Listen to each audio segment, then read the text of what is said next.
All right, you got it. All right, Shalom. Shalom. It's the Jim S. Morales camp. We're back out here on another Saturday. But before we get started, I want to give infinite honors and glories to Yahweh Ba'ashem Yahushua Ba'ashem Kakudash. double honors to the elders and apostles of Great Millstone, and peace and blessings to the Akim across the four corners pushing this truth. And we can start off. It's a lot with that testimony. Right, it's 1 Thessalonians 5, start verse 1. But of the times and seasons, brethren, ye have no need that I write unto you. For yourselves know perfectly that the day of the Lord shall come as a thief in the night. Yeah, and how do we know that? By the different things and the signs that's happening in the world, by the, they got wars, rumors of wars, like it's in Matthew 24, different things being implemented. You got the Project 2025 coming up. Different things that's just going to push these prophecies, and from there, everything else is going to trickle down, and this is going to get heavier and heavier. But you can keep going. It's also saying, that Lord gonna come in deep for the night. It's gonna come when people least expect it. You know what I'm saying? But everybody else, like everything's going on, they partying. You know what I'm saying? They trying to set up, they try to prosper in this world, but not knowing this world is crumbling. Little by little, man. Verse pass away, yeah. Verse 3, for when they shall say peace and safety, this sudden destruction coming upon them, as they travail upon a woman with child, and they shall not escape. It said, for when they shall say peace and safety, this sudden destruction coming upon them, as they travail upon a woman with child, and they shall not escape. Yeah, it says when they shall say peace and safety, sudden destruction cometh upon them. And that's just like these people out here, because everybody bullshit, bro. There ain't nobody out here paying attention to nothing that's going on except for the men of the Lord. Everybody just doing whatever they want to do, partying, bullshitting, giving in a marriage like it says. Nobody's paying attention to what's going on and taking heed. And they even putting it in these movies, and we just watched one, what is foreshadowing, the things that come, some of the things that come that's going to happen. Jacob's trouble, society collapsing, and what is called civil unrest, all those things, and they foreshadowing, nobody pays attention to it. So when those things do happen, which we know that will happen by the scriptures, when it do happen, they're gonna be caught off guard. You got it. Got something too. This is the book of Ephesians chapter 5, verse 15. It says, see then that you walk circumspectly, not as fools, but as wise, redeeming the time, because the days are evil. Wherefore, be ye not unwise, but understanding what the will of the Lord is. So we gotta be paying attention. We gotta be steadfast in the scriptures. We gotta have our head on the swivels, paying attention to the things that's going on around us and in the world. Different articles coming out about different things. Yeah, even when you look at the word circumspect, it means to look around on all sides. Paying attention to everything, man. Yeah, also said we want that word redeeming. It means they make every wise and good use of opportunity that we have. But sooner or later, man, like we were saying that last night, the family of the word will come in, man. The grace of mercy is going to be closed, man. So that's why we got to make every opportunity, man, to do what we got to do to please Yahweh Ba'ashem Shah. Yeah, because this is a serious thing we're part of. And we know it's going to happen. It says in Habakkuk, though it tarry, wait for it, because it's not going to tarry. So even though it may seem like it's not happening all that, as fast as you want it to, it's still inevitable that it's going to come and that it's going to happen. I got that for you. Yeah, you can bring it up. It's Habakkuk chapter 2, verse 3. It says, for the vision is yet for an appointed time, but at the end it shall speak and not lie. Though it tarry, wait for it, because it will surely come, it will not tarry. Yeah, it will not tarry. It says it shall speak and not lie. So it's going to happen. So that's why we gotta be focused on the things we're supposed to be focused on before it happens, in order to be protected from those things that's going to come upon the wrath of the Lord that's going to come upon the world. And that's why ultimately it said that of the Ephesians, you know, understanding what the will of the Lord is, man. You know, understanding the secrets, all right, the mysteries, knowing the judgment that the Lord is getting ready to bring, but also the salvation that he's getting ready to bring. All right, that's why it says, be not as fools, but as wise, man. All right, knowing the times that we're in and the times that we're coming into, all right, so-called 2025 coming up, right? So, hey, man, you know, things to go down in, you know, in a couple weeks, we don't know, but, you know, just redeeming the times, man, because the days are evil. So, right.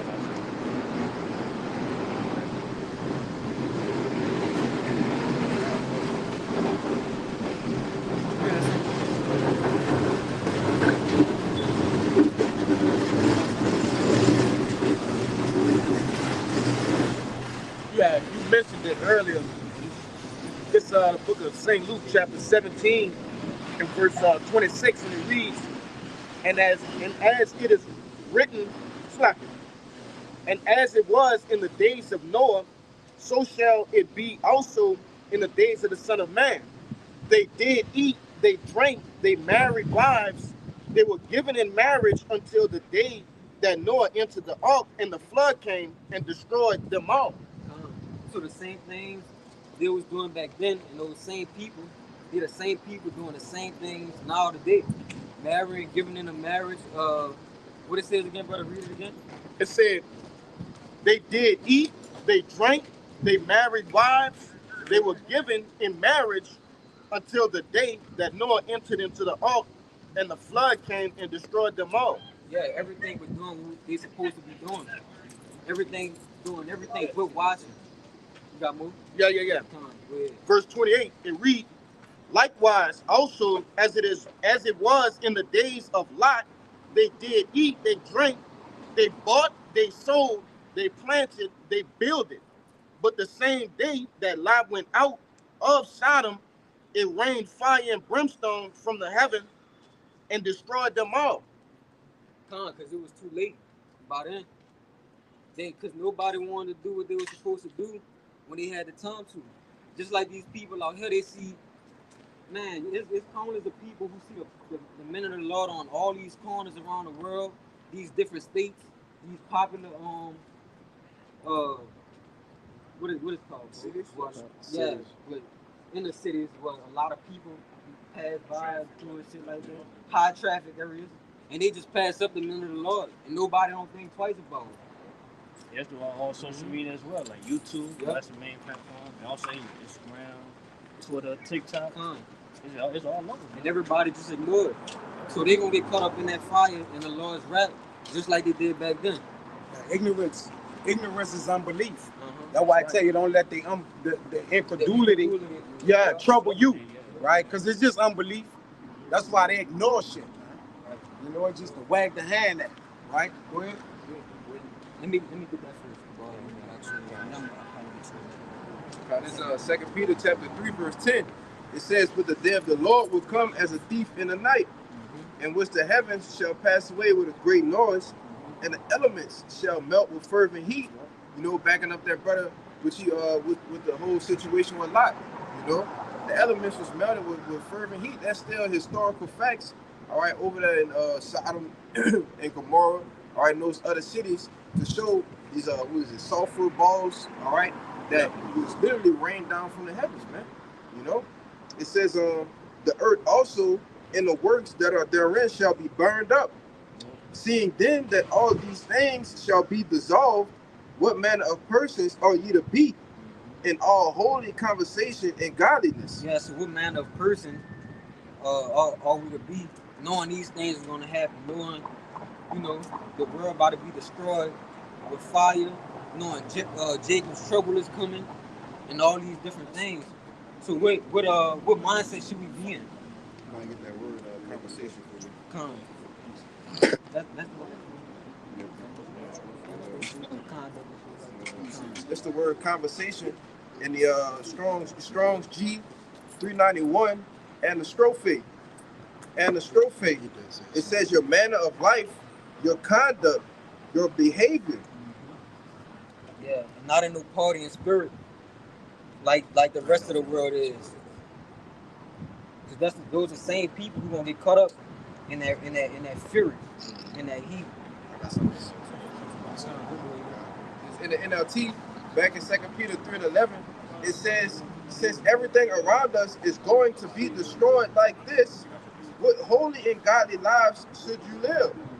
Hey man, seeing that these buildings, all right, these towers, all right, the cars, the streets, all right, the people that's dwelling here, seeing that these things are going to totally be obliterated, all right, by the ICBM nuclear missiles, what should be your mindset? What should be your behavior? How should you be conducting yourself in your everyday life, man? All right, in all holy conversations, and godliness, man. You go into the word holy, it means to be separate. All right, our behavior, our conduct should be separate from these people in the world, man. All right, who only care about partying, bullshitting, getting drunk, going to parties, popping bottles, man. You know, just meddling, man. All right. The scripture tells us that's of the household of faith to be sober, man, to be vigilant. You see? Go ahead, though, bro. You about to bring this out right. Because this Romans 13 verse 11, and yeah, there's Romans 13 verse 11. You bring it here, y'all. It's Romans 13 verse 11, and that knowing the time that it is now high time to awake out of sleep, for now is our salvation nearer than we believe. Now it's Romans 13 verse 11, and that knowing the time that now is high time to awake out of sleep.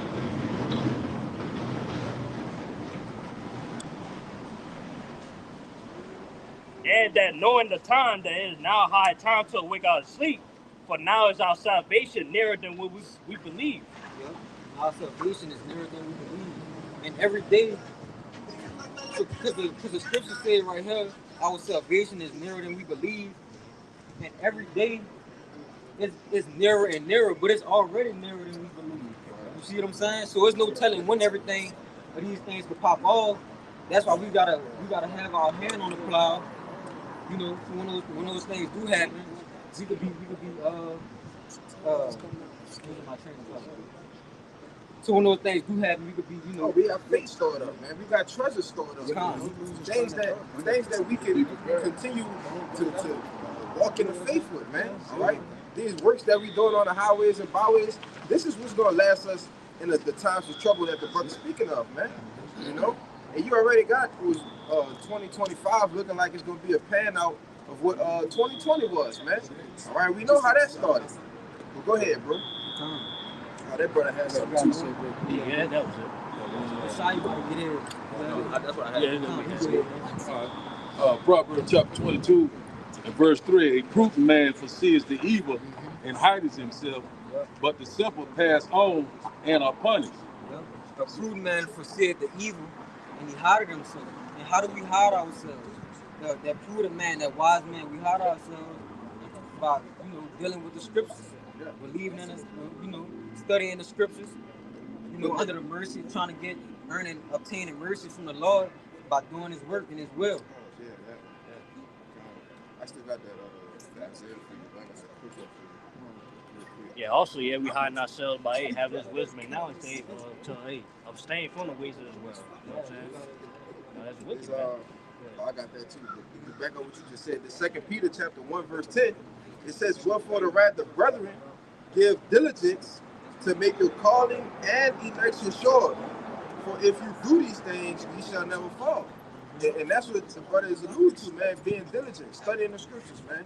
All right, reading, okay, watching lessons, okay, having getting up with different brothers, you know, building yourself up amongst the body, man. All right, these are all things a part of being diligent. All right, they say if you do these things, you ain't gonna fall, man. You know. So go ahead. Yeah, just being busy in the will of the Lord and the work of the Lord, and that's pretty much it. Everything else after that is gonna handle itself. So you know, we gonna be protected. But you have more, bro. You can read that again, brother. That last part. You got all of it. Y'all got all that? Go back to it. Don't worry about it. You can bring it up. It's the book of Isaiah, chapter 36, chapter 33, verse 6. It says, "And wisdom and knowledge shall be the stability of thy times. Wisdom and knowledge gonna be the stability of our times. And get that word stability right there. Right. The word stability is immuna. Immuna. It says firmness, fidelity. And fidelity, which we know that word fidelity goes in the faith. I got you. This the word fidelity in the online etymology. It says faithfulness, devotion, adherence, trustiness, faithful, true, sincere, from fides, which means faith, to trust, confide, or persuade. Yeah, and it says, and that wisdom and knowledge shall be the stability of thy tongue. So that wisdom and knowledge is what is going to be that foundation of what our faith, which is going to keep us stable. Because it says the word of the Lord is a strong tower. The righteous run into it and are safe. Yeah. So that's going to be a strong foundation, that wisdom and knowledge that we have.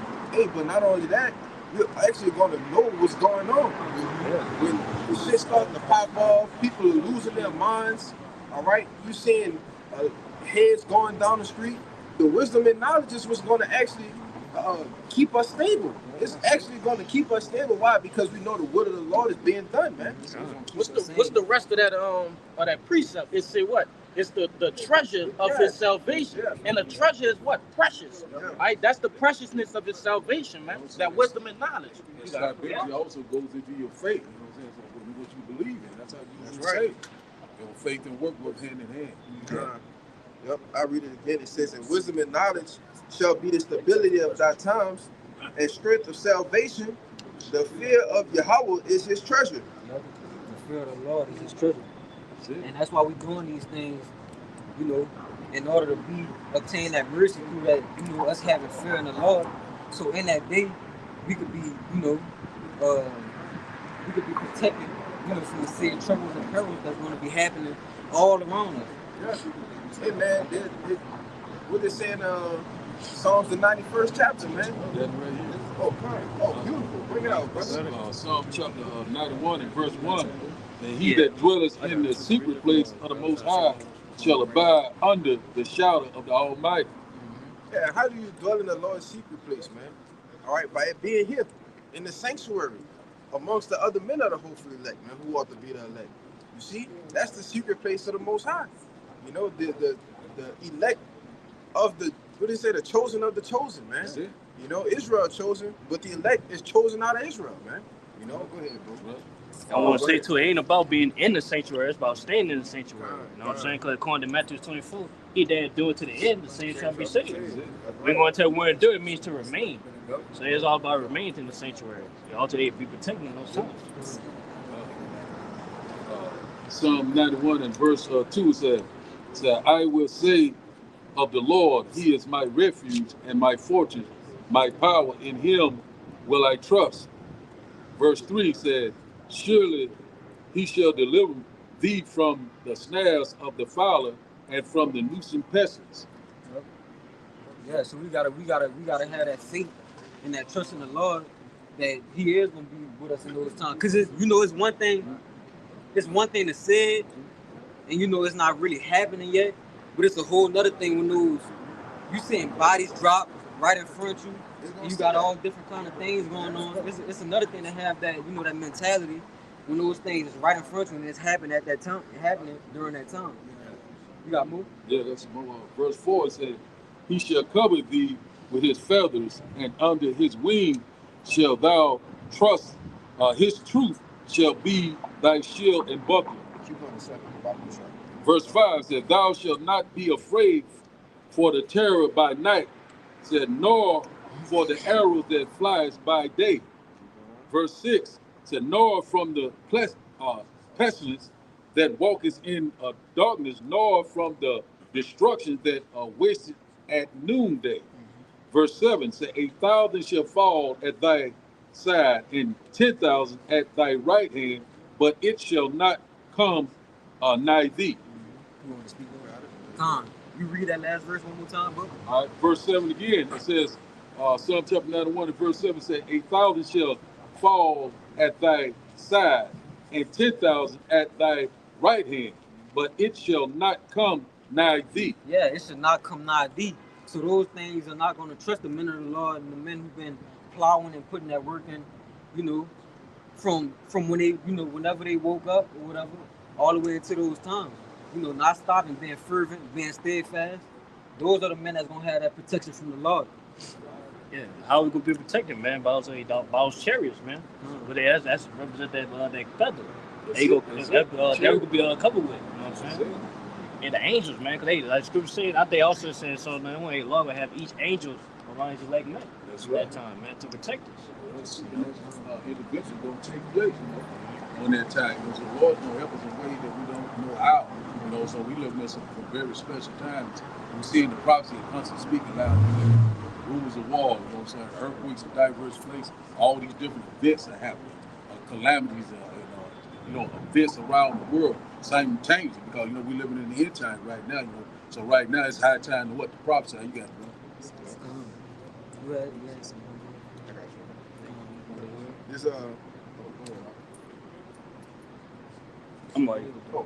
This Psalms 57 verse 1, in the back of that point the brother Kabal made, it says, be merciful unto me, O Yahweh, be merciful unto me, for my soul trusted in thee. Yea, in the shadow of thy wings will I make my refuge until these calamities be overpassed. And that's exactly what we're going to do. We're going to trust in Yahweh Bashim Yahushua. All right? As the wickedness and the things that's going on the left-hand side that the Lord is getting ready to bring, the plagues, the pestilence, all right, these calamities upon the earth, he's going to ultimately increase what? On the right-hand side, man, all right? Doing miracles, all right? Man, you don't know what kind of situations and things that the Lord is getting ready to make a way for us to escape out of, man. You know? They tell you that in Isaiah 59 and 19. So our faith going to be increased. Yeah. Because you got to think about it. It's a balance. Because when those things happen, those terrible things, bro, we ain't gonna have the same amount of faith that we have now. Yeah, it's gonna be on a higher. It's gonna be on a whole nother higher level. But we just gotta believe that we under the mercy of the Lord and the Lord gonna protect us.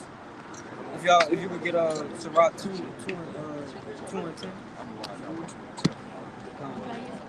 Get him next. Where it says whoever trusts. Trust him. All right, got you, man. There's Sirach 2 verse 10. Look at the generations of old and see that did ever any trust in the Lord and was confounded? Question mark. Or did any abide in his fear and was forsaken? Or whom did he ever despise that called upon him? And it said that any abide in his fear and was forsaken. Yeah, and we abide in the fear of the Lord. So we gotta believe, when these things happen, once again, that we're gonna be under the grace of the Lord, the mercy of the Lord, the protection of the Lord. We still gotta believe those things, man. We go ahead, bro. You got it. It's the book of Psalms, chapter 125, starting at the top. They that trust in Yahweh shall be as Mount Zion, which cannot be removed, but abideth forever. As the mountains are round about Jerusalem, so is Yahweh round about his people from henceforth, even forever. So I can read again, bro. It's Psalms 125 and 1. It says, they that trust in Yahweh shall be as Mount Zion, which cannot be removed, but abideth forever. Mm-hmm. They that trust the Lord shall be as what? Mount Zion? Yeah. It shall not be removed. Yeah, so our faith is gonna be from that knowledge, wisdom, and understanding. Was gonna keep help build that foundation. Of faith, stability. We ain't gonna be able to be moved. Ain't nothing gonna be able to move us, man. If I could say, which is why the Lord is proving us now. Yeah. Putting us through hell, seeing if we're gonna move now. Yeah, that's right too. So if we not moving now, and the Lord brings the things that he said that he was going to do once before, and they actually start to happen, you think we're going to move then? We don't, man. But that's why it would say the furnace proveth the potter's vessel, man. Mm-hmm. Got that. Oh, kind of. It's Sirach 2 and 5. For gold is tried in the fire, and acceptable men in the furnace of adversity. What kind of men? Acceptable men. Acceptable men in the furnace of adversity. Because we being tried now. and we going through things, brothers going to have ailments, going through trials and tribulations, catching hell, you know. But guess what? Still keep their faith in the Lord. That's what keeps us going in this thing, bro. You know, even though we going through losing jobs, you know, car troubles, you know, all these things, we still, yeah, brothers still push through it and work through it.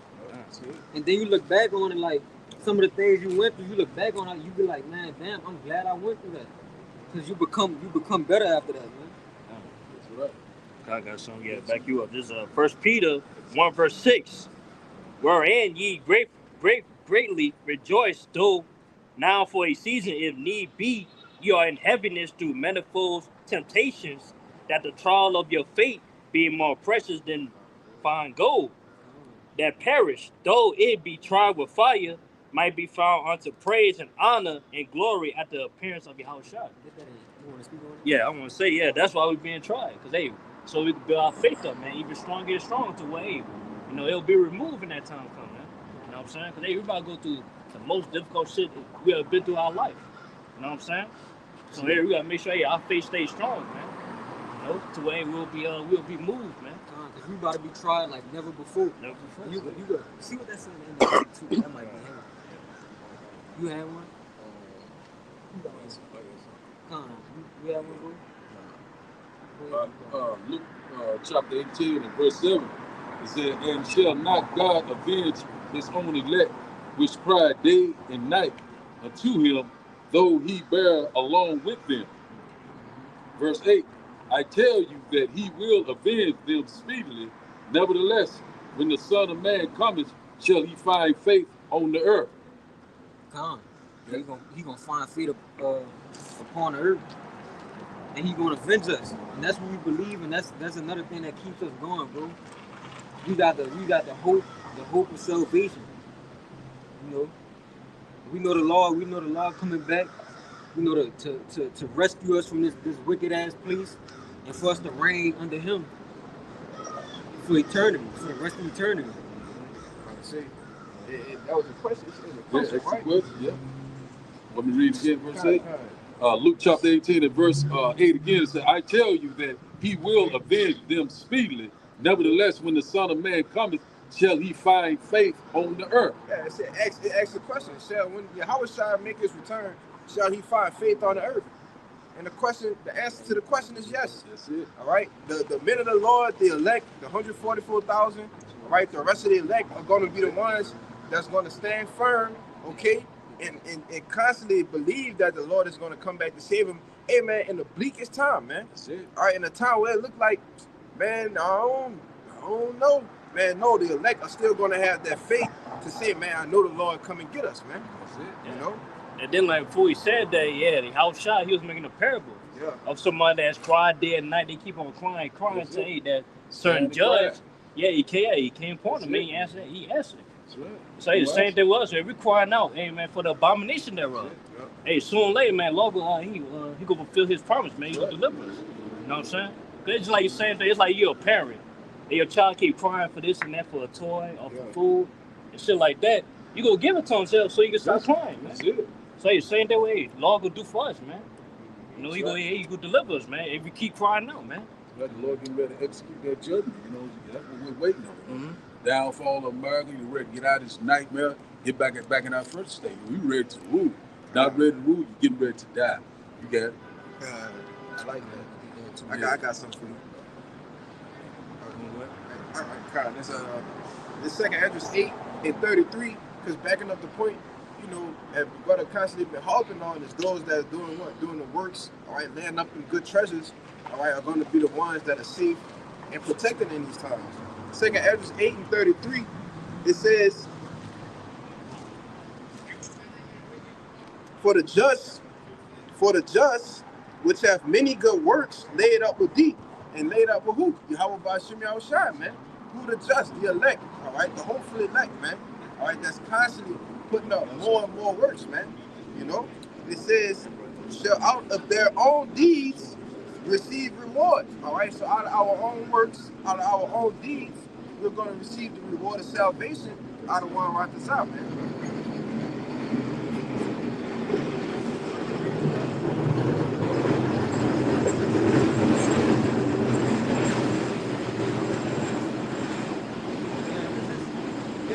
sides of that coin too.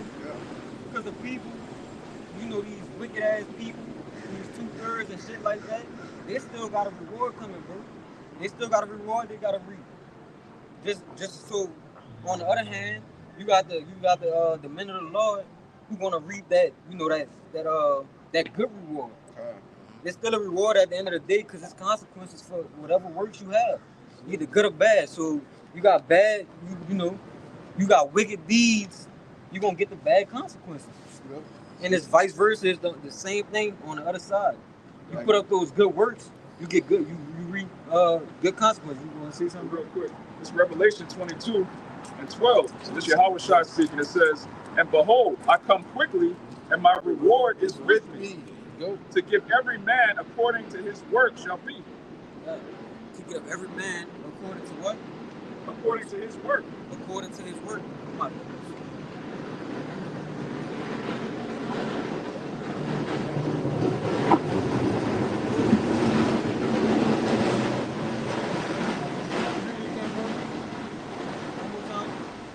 It's the book of Revelation, chapter 22, verse 12, in red letters. "And behold, I come quickly, and my reward is with me, to give every man according as his work shall be." Yeah, to give every man according to as his works shall be. So you getting every man is receiving the reward. You know, and we won't be on the good end of that stick, bro. That's it. You know, one of y'all can get that reward and see what reward saying. I think Tabal gotta get it. I got it. I'm gonna get it in you got it in the etymology? Yeah, etymology, yeah. It's that word reward in the etymology online. It says, man, 14th century, what one deserves, just deserves. Return or payment for service and hardship, something given in recognition, in merit, in virtue, a prize. Also from late 14th century, sometimes punishment, recompense for evil doing. Man, that's heavy. Heavy, brother. That's heavy. Heavy. I'm about to let me find this. Cause it says damn. You it says you sold. Yes. Yeah, can't get that. That's heavy. You not the No, that was it. Yeah, that's plain right there, man. That's what reward means, that you get what you deserve. Right? Hey, man, recompense for evil doing, or hey, recompense for righteous doing. You know what I'm saying? Was a law would, hey, man, we'll get that recompense of righteous, man. You got the righteous reward, that blessing. You know, verse 8, that crown be the first fruits. You know what I'm saying? So, hey, man, to obtain the earth, you know, you gotta have ownerships, no slaves. You know what I'm saying? Hey, man, that's what we want, man. That's what the type of reward we want, man. You know what I'm saying? It's Galatians chapter 6, verse 7. You got one? No, you go ahead. You want Oh, yeah, you get that. It says, "Be not deceived, the Most High is not mocked. For whatsoever a man soweth, that shall he also reap." Yep. Red line. EQ1.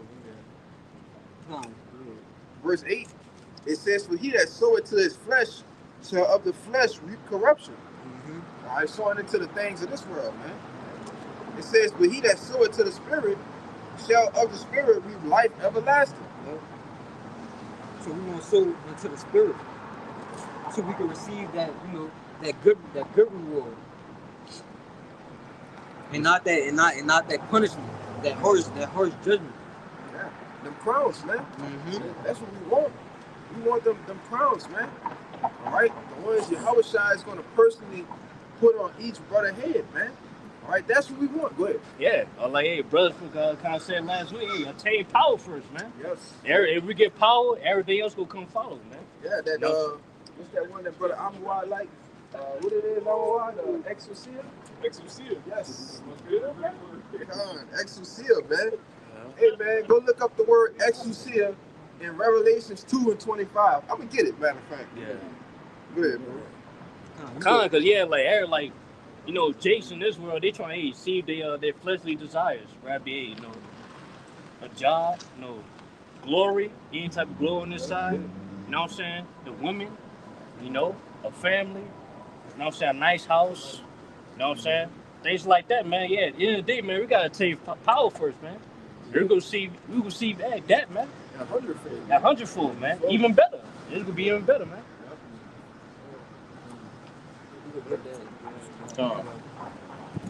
This is You can speak on it. this First Corinthians 15 and chapter 15 verse 58. It says, "Therefore, my beloved brethren, be ye steadfast, unmovable, always abounding in the works of the Lord, for for as much as ye know that your labor is not in vain in the Lord." Salaka, yes. So we know we focus on this truth because we believe and have faith that Salaka, that our reward is coming. That scripture said in Hebrews 10, man, hey, the Lord is not forgive for our works, man, that we do. Yeah, you got that? Yeah, go ahead. You got it, yeah. Yeah, because the Lord seeing what we doing. You know, we see, hey, man, we growing in this thing of ours. You know what I'm saying? But yeah, we got to keep going, though, man, because they all play to obtain that reward. We got to keep going, man. We got to stay to the end. Yeah, the same stuff we say. Why you get that? You get that Hebrews 10? Hebrews 6 and 10. 6 and 10. I'm sure 6 and 10. You probably get Hebrews I got it. 11.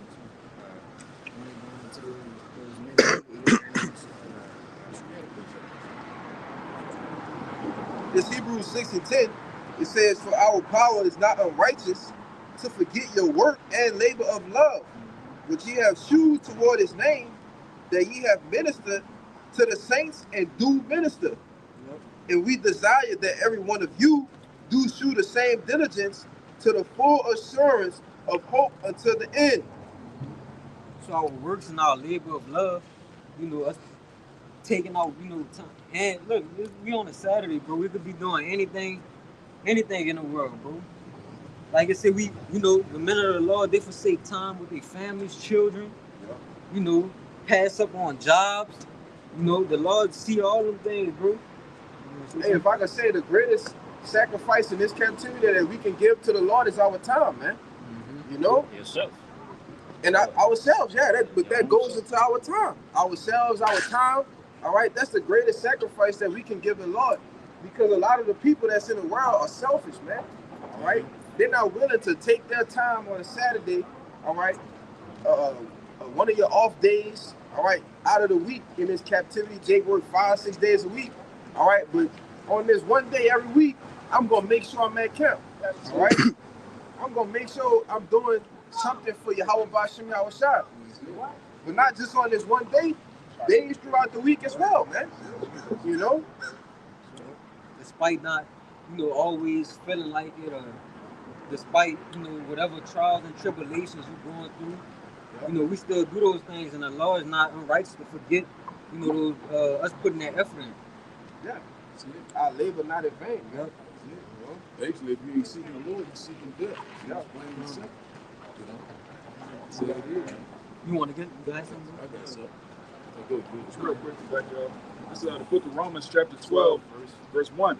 Yes, I beseech you, therefore, brethren. You got that? I knew he was going there, brother. Romans 12 and 1. I beseech you, therefore, brethren, by the mercies of Yahweh, that you present your bodies a living sacrifice, holy, acceptable unto Yahweh, which is your reasonable service. Yep. And that's our reasonable service. You could get Ecclesiastes 12. Hey, it said, I 13. beseech you. I beseech you. I beseech you, brother. Like, this is... I beg Yeah. you. Big, You got it. Okay, You yeah. got that Ecclesiastes 12, 13. Yeah. Sorry, And get that word, do it in the online etymology. One of them has. Go ahead with yours, bro. That's all right. If just piggyback off the point y'all made about come up close. Speak on it too. It was just piggyback on what y'all said about us getting a reward for our service. I think y'all left a little bit on that bone of that Galatians 6. This is verse 9 right here. And let us not be weary in doing well, for in due season we shall reap if we faint not. So that goes into, longer we continue to come out here to do the thing that we're supposed to do, to give our service to the Lord, we're going to be able to reap those treasures that we set up in heaven. It said due season, the perfect moment, right on time. We're gonna reap if we faint not, man. And that's the big part about it, you know, to not faint, you know. But go ahead, man. You got it. You have one too, right? Book of Matthew, chapter 6, verse 33, and it reads, "But seek ye the first the kingdom of the Most High, and His righteousness, and all these things shall be added to you." So this is what we do: seeking the Lord, seeking the heavenly things, and not worry about jobs, careers, fame, status. The Lord says, "Seek ye the kingdom first, and all things shall be added to you." Like I said earlier, that just backs up the point. Hey, obtain power first, everything else go follow. You know what I'm saying? Hey, you can read that one more time. I'm alive. It's, back in Romans chapter 12, verse 1. "I beseech you, therefore, brethren, by the mercies of Yahweh, that ye present your bodies a living sacrifice, holy, acceptable unto Yahweh, which is your reasonable service." Yep. And that's our reasonable service. Now get that. Read that 12. This is Ecclesiastes in the Bible, chapter 12, verse 13. It says, "Let us hear the conclusion of the whole matter. Fear God and keep His commandments, for this is the whole duty of man." Yeah, and that's the conclusion of the matter. Now get that word. Read that word duty. What the word duty says. This is the word duty. In the online etymology, it says Obligatory service. and That's the point I wanted to. Yeah. That's the point I wanted to make, though. It's our obligatory service, you know, being as us being Israelites, you know, and furthermore being men of the Lord, to you know to do the will of the Lord and to do that work. We obligated as being, you know, Israelites to do that. We owe everything. We owe our lives. They got more too. We owe our lives. We owe everything. They got more than that. Yeah. Oh yeah, yeah, that brother. Yeah, he got it. It's the word obligation in the online etymology. It says a binding pledge, a commitment to fulfill a promise or meet the conditions of a bargain. Come on, brother. Yeah. And me. Y'all say you said it was an obligation. Yep. Hey man, this is a commitment to fulfill a promise, man. All right, we got an end to meet, and the Lord got an end that He gonna meet. All right, but the point of the matter is to fulfill it, man. We know the Lord gonna do His part. You know. And it says to meet conditions. Yeah, to meet the conditions of a bargain. And what's that bargain, bro? Because what do we get? What do we get out of putting our blood, sweat, and tears into the work of the Lord? A crown. At the end of the day. You know, so you have one? You got one? You go ahead. It's 2nd Ezra, chapter 2, verse 35. "Be ready to the reward of the kingdom, for the everlasting light shall shine upon you forevermore. Flee the shadow of this world, receive the joyfulness of your glory. I testify my Savior openly." Right? So there's an everlasting crown that's going to be, when you read down in this chapter, well, I'm going to just jump down real quick.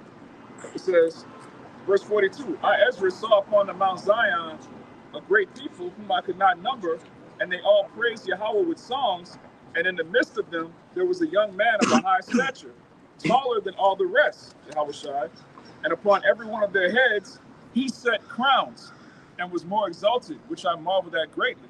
So you got a reward of being crowned by Yahushai personally, man. That's when you endure, you present your body as a living sacrifice, and you endure all the way to the end. There's a crown. You're gonna be crowned by the first and greatest spirit ever created. And that's the end of that righteous bargain. Yeah. That's it. Yep. That's the end of the obligation, man. That's it. All right, Hebrews chapter 10 and verse 36 said, For ye have need of patience, that afterward ye have done the will of Yahweh by Shem Yahushua, ye might receive the promise." So you know it takes that train pass.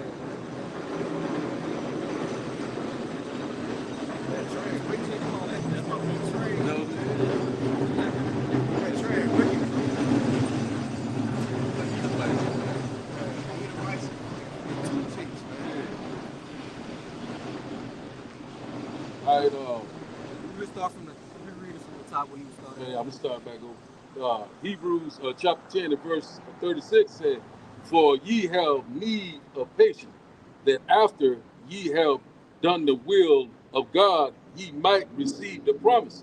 So what everybody, the same that they do, the same shall be saying. Also, endurance goes into what suffering. Levels of what adversity. Patience and suffering. Trial and what tribulation. You gotta constantly persevere. You gotta keep pushing, keep believing. You know what I'm saying? You can't get faint harder now because we almost there. Verse 37 says, "For yet a little while, and he that shall come will come and will not tarry." So we're in that time right now that these prophecies right now speaking loud and clear. They're not delaying. You know what I'm saying? They're not no more prolonging. The Lord is constantly making things clearer and clearer. You know what I'm saying? It's obvious right now that we're living in end time. When you go to Matthew chapter 24, give you that guideline. The Lord told you, say, hey, we're gonna have rumors of war, earthquakes in diverse places, all sorts of different calamities and catastrophes all across the world. That's what's happening right now. It's not tyranny anymore. We're constantly rejoicing. That's why it's high time. We got to keep on pushing. We got to keep believing. Keep the faith. It said, "Would these things begin to come to pass?" Yeah. Our redemption drawing nigh. Look up. Like every day, man, we closer to our kingdom, man. We want to step closer to our kingdom. Man. That's right. You know what I'm saying? Like UFO sightings all across the world. The charity. The Lord's vision the earth. Hey, y'all brothers seen that map I put in the WhatsApp? The UFO sightings. Oh yeah, I think I did. Yeah, I put a map in the chat. Wait, before you, because I think I did see it. Did it have like majority of it activity like in the United States? That's what it was, right? Yeah, Con. Yeah, majority of the UFO sightings. When you look at the map of the United States, all right, Babylon the Great, the whole map damn near look red. Heavily active. You look at the different continents, the Asias, Africas, all right. They had it was a lot. It was a good bit of red in South America too, But when you looked at places like Asia, Europe, Africa, you still look like you can see the map clearly, but the difference was drastic, man. Mm-hmm. I'm talking about the whole map damn near looked red, all right, which was symbolic for the so-called UFOs, which are the chariots of the Lord. But when you looked at the other maps for the other continents, it was like very minimal. That's the spirit too, bro. Because we know that main deliverance is gonna take place here in America. That's right. So of course, all those chariot sightings will be predominantly over the U.S. in the U.S. Yeah, that's that redemption drawing nigh. Lord, the vision of everything created. The eyes of the Most High in every place. Only the good and the evil. That's what we're seeing right now, left and right. New Jersey, keep telling you about these drone sites, but we know them as what they ignorant call UFO, UAP. But we know them as the chariots of the Most High, the eyes of the Most High. You know what I'm saying? They constantly these Negro men that ride around these spacecraft. The Esau know what's coming. You know what I'm saying? You got it, brother. Just to back up what the brothers were saying, because this is Babylon the Great is the house of the thief, right? And the chariots are entering that house. This is the book of Zechariah, chapter 5, and I'll start at the top. It says, "Then I turned and lifted up my eyes and looked, and behold, a flying robe. And he said unto me, What seest thou? And I answered, I see a flying robe. The length thereof is 20 cubits, and the breadth thereof 10 cubits." So this is a giant so-called spaceship, right? It's not a UFO. It's not an unidentified flying object. It's identified in the Bible as the chariots. It says, "Then said he unto me, This is the curse. This is the curse that goeth forth over the face of the whole earth. For every one that stealeth shall be cut off, as on this side according to it, and every one that sweareth shall be cut off, as on that side according to it." That's the point right here. "I will bring it forth, said Yahweh, the Lord of hosts, and it shall enter into the house of the thief, and into the house of him that sweareth falsely by my name." And who does that? Who swears falsely by the name of the Lord? Who claims to be so-called God and Jesus? The so-called white man. This is his house. And it tells you in Isaiah, Yahushua is coming back in Basra, in Edom, man. That's it. I do mean it. All you Edomites are about to be destroyed. That's it. Thus saith the Holy Scripture. You got it. Yes, sir. There's Colossians chapter 3, verse 1. It says, "If ye then be risen with Hamashiach, seek those things which are above, Well, the Hamashiach sitteth on the right hand of the Most High. And that's what we're doing. We seeking the things that are above, that are, what is saying, the 2 Corinthians 4, and 2 Corinthians 4 and 17. The things Yeah, not old, seen. yeah. The old man perisheth, and we be renewed day by day. Right, our And old then man it's- perish. Yeah, let me come out of here. Yeah, it also says while we look at the things which are not seen, for the things which are seen are temporal. The things that we don't see is eternal, man. Yeah, so that's why we set our things, our I got our verse 2. what it says. Seek your affliction, Yeah, that's why we seek those things which are above. seek those things which are above, because those things can't tarnish. Yeah. It can't be nothing, can't nothing happen to those things, those spiritual things. I got you, son. Those spiritual kind. Verse 2, it says, set your affection on things above, not on things on the earth. Yeah, go ahead. It says, set your affection on things above, not on things on the earth. Yep. Not on things on the earth, 'cause like the brother just said, those things are temporal. And the fashion of this world passes away. We know we're not gonna be here for long, bro. So why invest in a failing stock? You just setting yourself up for damnation. That's it. Climbing up the burning Ladder, Con. ladder, yeah. I got one to back it up there. Yeah, me too. Con. It's Matthew 6. Go ahead, brother. Cause is Matthew 6, start verse 19. Lay not up for yourselves treasure upon earth, where moth and rust do corrupt, and where thieves break through and steal. Basically, it said, lay up not yourselves treasures. We're going to tell you what a treasure it means, to something that's value, that's really value, you know what I'm saying? So basically, like, yeah, Yahushua was that was very little. Yahushua speaking, he told you, don't value the things of this world. Because it's said to be destroyed. And then, too, it can be taken away from you at any given time. It's not yours anyway. None is not ours in America, man. So really, those things don't have any value. They don't have any value. It's here to be destroyed, bro.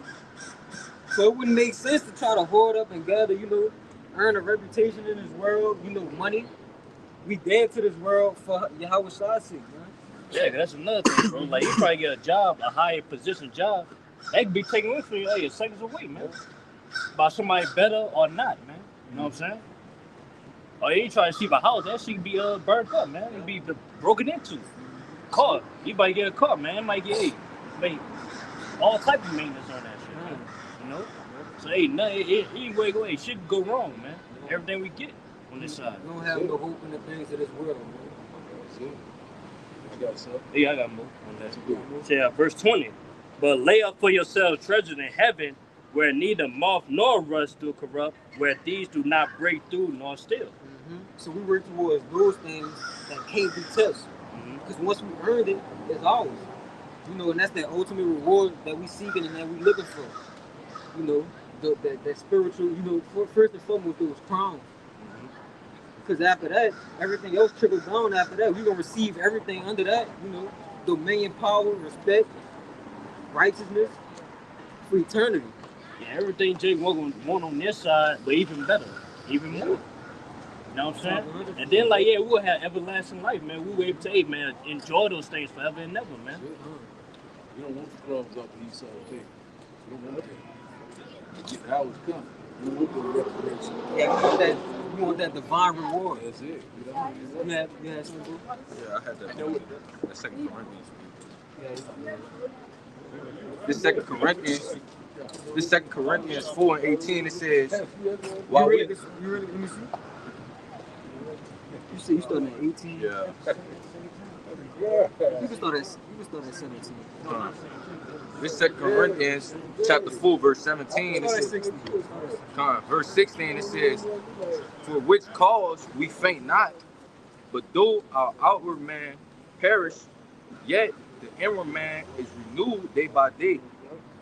Verse 17 says, for our light affliction, which is but for a moment, worketh for us a far more exceeding and eternal weight of glory. Yeah, because this is compared to the one of y'all could get Romans 8 and 18.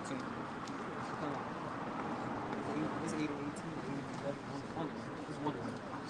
But yeah, cause read that 17 over Bible. Verse 17 again, it said, "For our light affliction, which is but for a moment, worketh for us a far more exceeding and eternal weight of glory." Yeah, because that affliction is made light because the reward that we're going to receive is not even going to be compared to the affliction, to the things that we're going through. We're going to be compensated. We're going to be overly compensated, you know, after we get that victory for the things that we went through. Overly compensated. So we're going to get paid and overtime. So it's not even to be compared. That's why the affliction is light. The word of the Lord is not burdensome. Which is, if I can make a point real quick, which is all a part of laying up the treasures in heaven, man. Yeah. Right? Because like the brother said, we're going to get paid and overtime. All right? But us laying up those treasures now, putting in the stock in the kingdom of heaven now, all right? And when the kingdom of heaven comes, those who invested in it are going to get what? Back 100-fold, man. 10-fold, man. You know? It's going to be a large return on that investment, man. It's going to be like, damn, we should have went through more than that. Yeah. This, like, hey, what the scriptures say about it, it's going to be way better than how the scriptures put it, man. You know? It's going to blow our minds, literally. Yeah, because we only can... to the ground, bro. We only could think so, you know, far out. Like, we never experienced, you know, being in these, you know, these bodies or whatever, you know, right, in this incarnation, but being in having sovereignty, being at one with the Lord and, you know, perfect righteousness, sovereign dominion over the whole planet Earth, man. Not having to taste death again, you know, so we can only explain it so far, you know, right now, but once we experience it, it's gonna be mind-boggling. Is Romans 8 verse 18. "For I reckon that the sufferings of this present time are not worthy to be compared with the glory which shall be revealed in us." Yeah, so that glory is not even to be compared to the things we're going through, the sufferings we're going through. That's it. You know? Deuteronomy chapter 30 and verse 7. It said, "And the Lord thy power will put all these curses upon thy enemies and on them that hate thee, which persecute thee." So that's what we slowly seeing. The Lord's putting these curses on the other nations. We know that these curses are going to be upon us when the Lord returns, but that's the vibration has changed. We see it right now. The one that was last is going to get ready to be first. The rules is being reversed. We just did. Yeah, like saying no Survival 25. That's a joy that we want to see, man. See it downfall of our enemies, there man. You go, yeah. So that's where we at right now. You know what I'm saying? So we seeing the Lord is constantly doing the mighty work. We seeing right now these prophecies right now lining up like clockwork. You know, we knowing that our salvation is at the door. You got it. Yeah, that brother on the comment board made a good point. He said we're no longer in the last days. We're in the final hours. Yeah, man, we're in the last seconds, man. You know? The last seconds of time, the last seconds of Esau Edom rulership, man. All right, which is why it's more important than ever to hold fast. All right? Which, if I can bring this out, is Revelations 2 and 25. It says, "But that which ye have already, hold fast till I come. And he that overcometh and keepeth my works unto the end, to him will I give power over the nations, and he shall rule them with a rod of iron, as the vessels of a potter shall they be broken to shivers, even as I have received of my Father." You want to speak on it? You want to break it down? Read it one more time, bro. This is Revelations 2 and 25. It says, "But that which ye have already, hold fast till I come." Yeah, and we holding fast. And that made me think about that that movie Chicken Little, when he said the world is falling. And the world, and nobody believed him either, but the world, you know, Esau Kingdom is literally falling, bro. Yeah. And we the only ones who could see it. So you know, knowing that the world is falling, so, you know, so to speak, Esau's kingdom, we holding fast on our faith.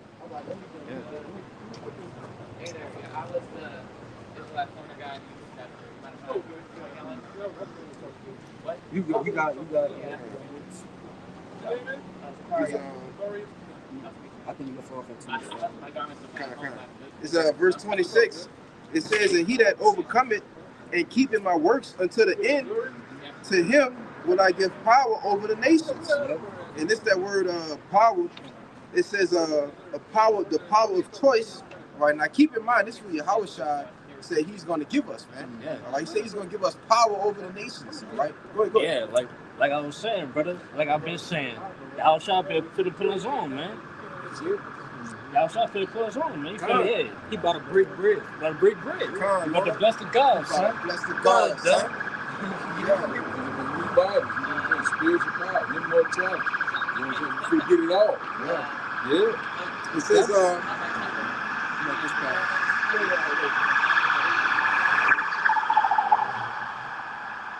yeah, but this back in the word exousia, when Yahushua said he would give power over the nations, it's the word power. All right, Strong's G 1849, exousia.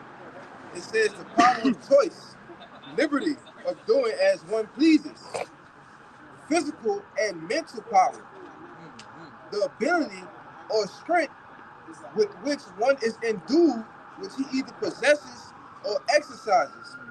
It says the power of authority, influence, and the right of privilege, the power of rule or government, the power of him whose will and commands must be submitted to by others and obeyed universally, authority over mankind. Hey, but that's the point, man. All right, that the power of him whose commands must be submitted to by others and obeyed, man. Power over mankind. This is the power that Yahushua is getting ready to give to us, man. Total divine dominion, bro. Come on, man. Which is why he said, hold fast that which thou hast, man. Hey, this is what's coming to us, brothers. This is why we have to hold fast to it. You make a point? Yeah. That's why I tell you in Romans 8. Oh, y'all brought it out. Kind of slack. I'm just getting back.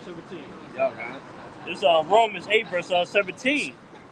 And if children, then heirs of the Most High, and joint heirs with Yahushua, if so be that we suffer with him, that we may be also glorified together. We're gonna be glorified.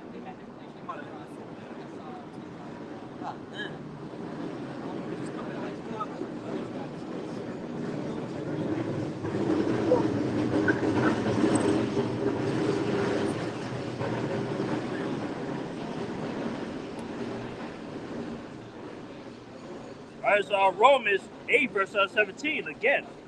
If children, then heirs of the Most High, and joint heirs with Yahushua, if so be that we suffer with him, that we may be also glorified together. We go through those sufferings for Yahushua, bro.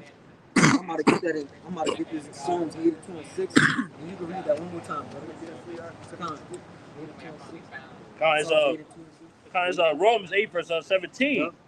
And if children, then heirs, and heirs of the Most High, and joint heirs with Yahushua, if so be that we may suffer with him, that we may be also glorified together. Yeah, we're gonna be glorified together with him, because as it says in that Psalm 82, it's about to say in the Psalm 82.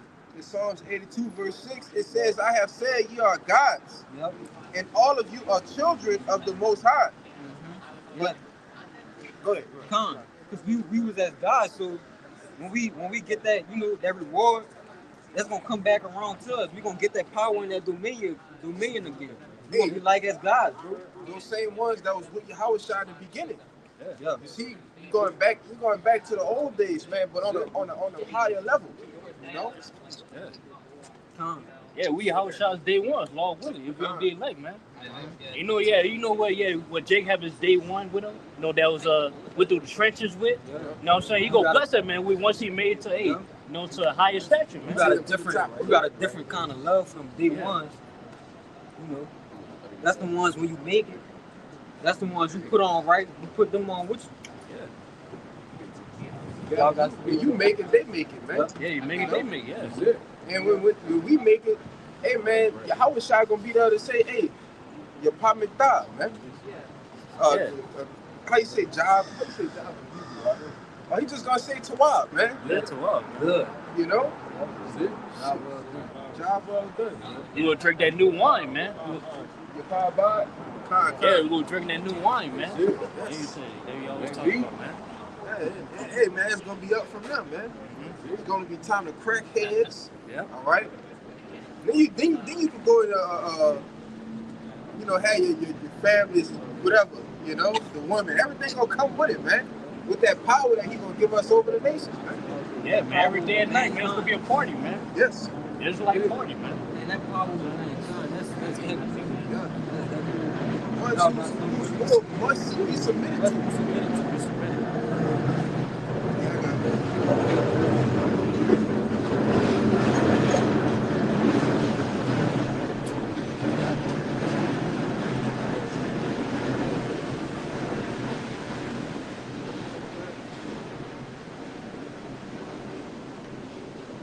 You got one. Just to back up I got two actually real quick to back up that day one statement. This is 1 John 3. I'm gonna start at the top. Behold, what manner of love the Father hath bestowed upon us, that we should be called the sons of Yahweh. Therefore the world knoweth us not, because it knew him not. Beloved, now are we the sons of Yahweh, and it doth not yet appear what we shall be. But, and this is the point right here, we know that when he shall appear, we shall be like him, for we shall see him as he is. Like the brother was saying, anytime Jake get put on, the first thing you do is put on his boys, man. All right? When Yahushua comes back, the scripture says, I shall not meet thee as a man. So he's going to come back as an angelic force, and he's going to make all his brothers angelic forces. Yeah, like same day your boys suffer, I'm suffering as well. So hey, same day, hey, the Yahushua has suffering, we suffering, man. You know? Yeah, the hate, you know what I'm saying, that Yahushua was getting. Hey, we getting that same hate right now. You That's know? the spirit of Jake too. Like, when you, like the brother was just saying, when you suffer with your day one, like I remember like this person was with me when I didn't have nothing. Yeah. Like you can't make a new day one. Like, you can't blow up and then get new day one. Yeah. Like, those people are around you because of what you have. In the kingdom, all of these heathen, these women, they're gonna flock because of who we are then. But you have men that are suffering with Yahushua now, without nothing but faith. All we do is we believe in this, and that's enough. And Yahushua's gonna look at that like, man, they with me. Those are my day ones. They solid. Acceptable. Acceptable men. That's right. You want to say something? I was going to say, like it says in the scriptures, like the servant is not greater than the master. So it's the same thing that Yahushua suffered, we got to suffer too. So you shall live godly, you shall suffer persecution. You're going to go do the same road. You got to pick up that cross. You got to keep pushing that straight gate. You get that same reward too. You're going to get that same reward. That's it. You got to keep going. I got something. That's right. It's Matthew 19, verse 27. Then answered Peter and said unto him, Behold, we have forsaken all and followed thee. And what shall we have therefore? So that's a question mark that Peter asked, hey, Yahushua, man. And we, hey, man, we forsook everything we did. What we gonna get for this? What we gonna get? And we gonna, you know what I'm saying? We forsook all, man. We forsook everything we work, you know, our occupation that we did in the world. Yeah. What we gonna get, man? We hated everything else. We loved everything else first. Yeah. So, you know, families, you know, brothers put all kind of things in their life on the back burner for the Lord, bro. You know? Con, as Yahushua said. And Yahushua said unto them, This what we gonna get. Con, verily I say unto you, that ye which have followed me in the regeneration, when the Son of Man shall sit on the throne of his glory, ye shall also sit upon 12 thrones, judging the 12 tribes of Israel. It say that those that follow me in the regeneration, was that back to the we were just saying that they won. So they, man, said past laws and past laws, man. You know, we following Yahushua, yeah. We the same men today, Lord willing. Hey, bud, hey, hey, stand 10 toes down for the Lord. You know, hey, we gonna receive that power and dominion, man. Hey, we could be in the first ruling class, man.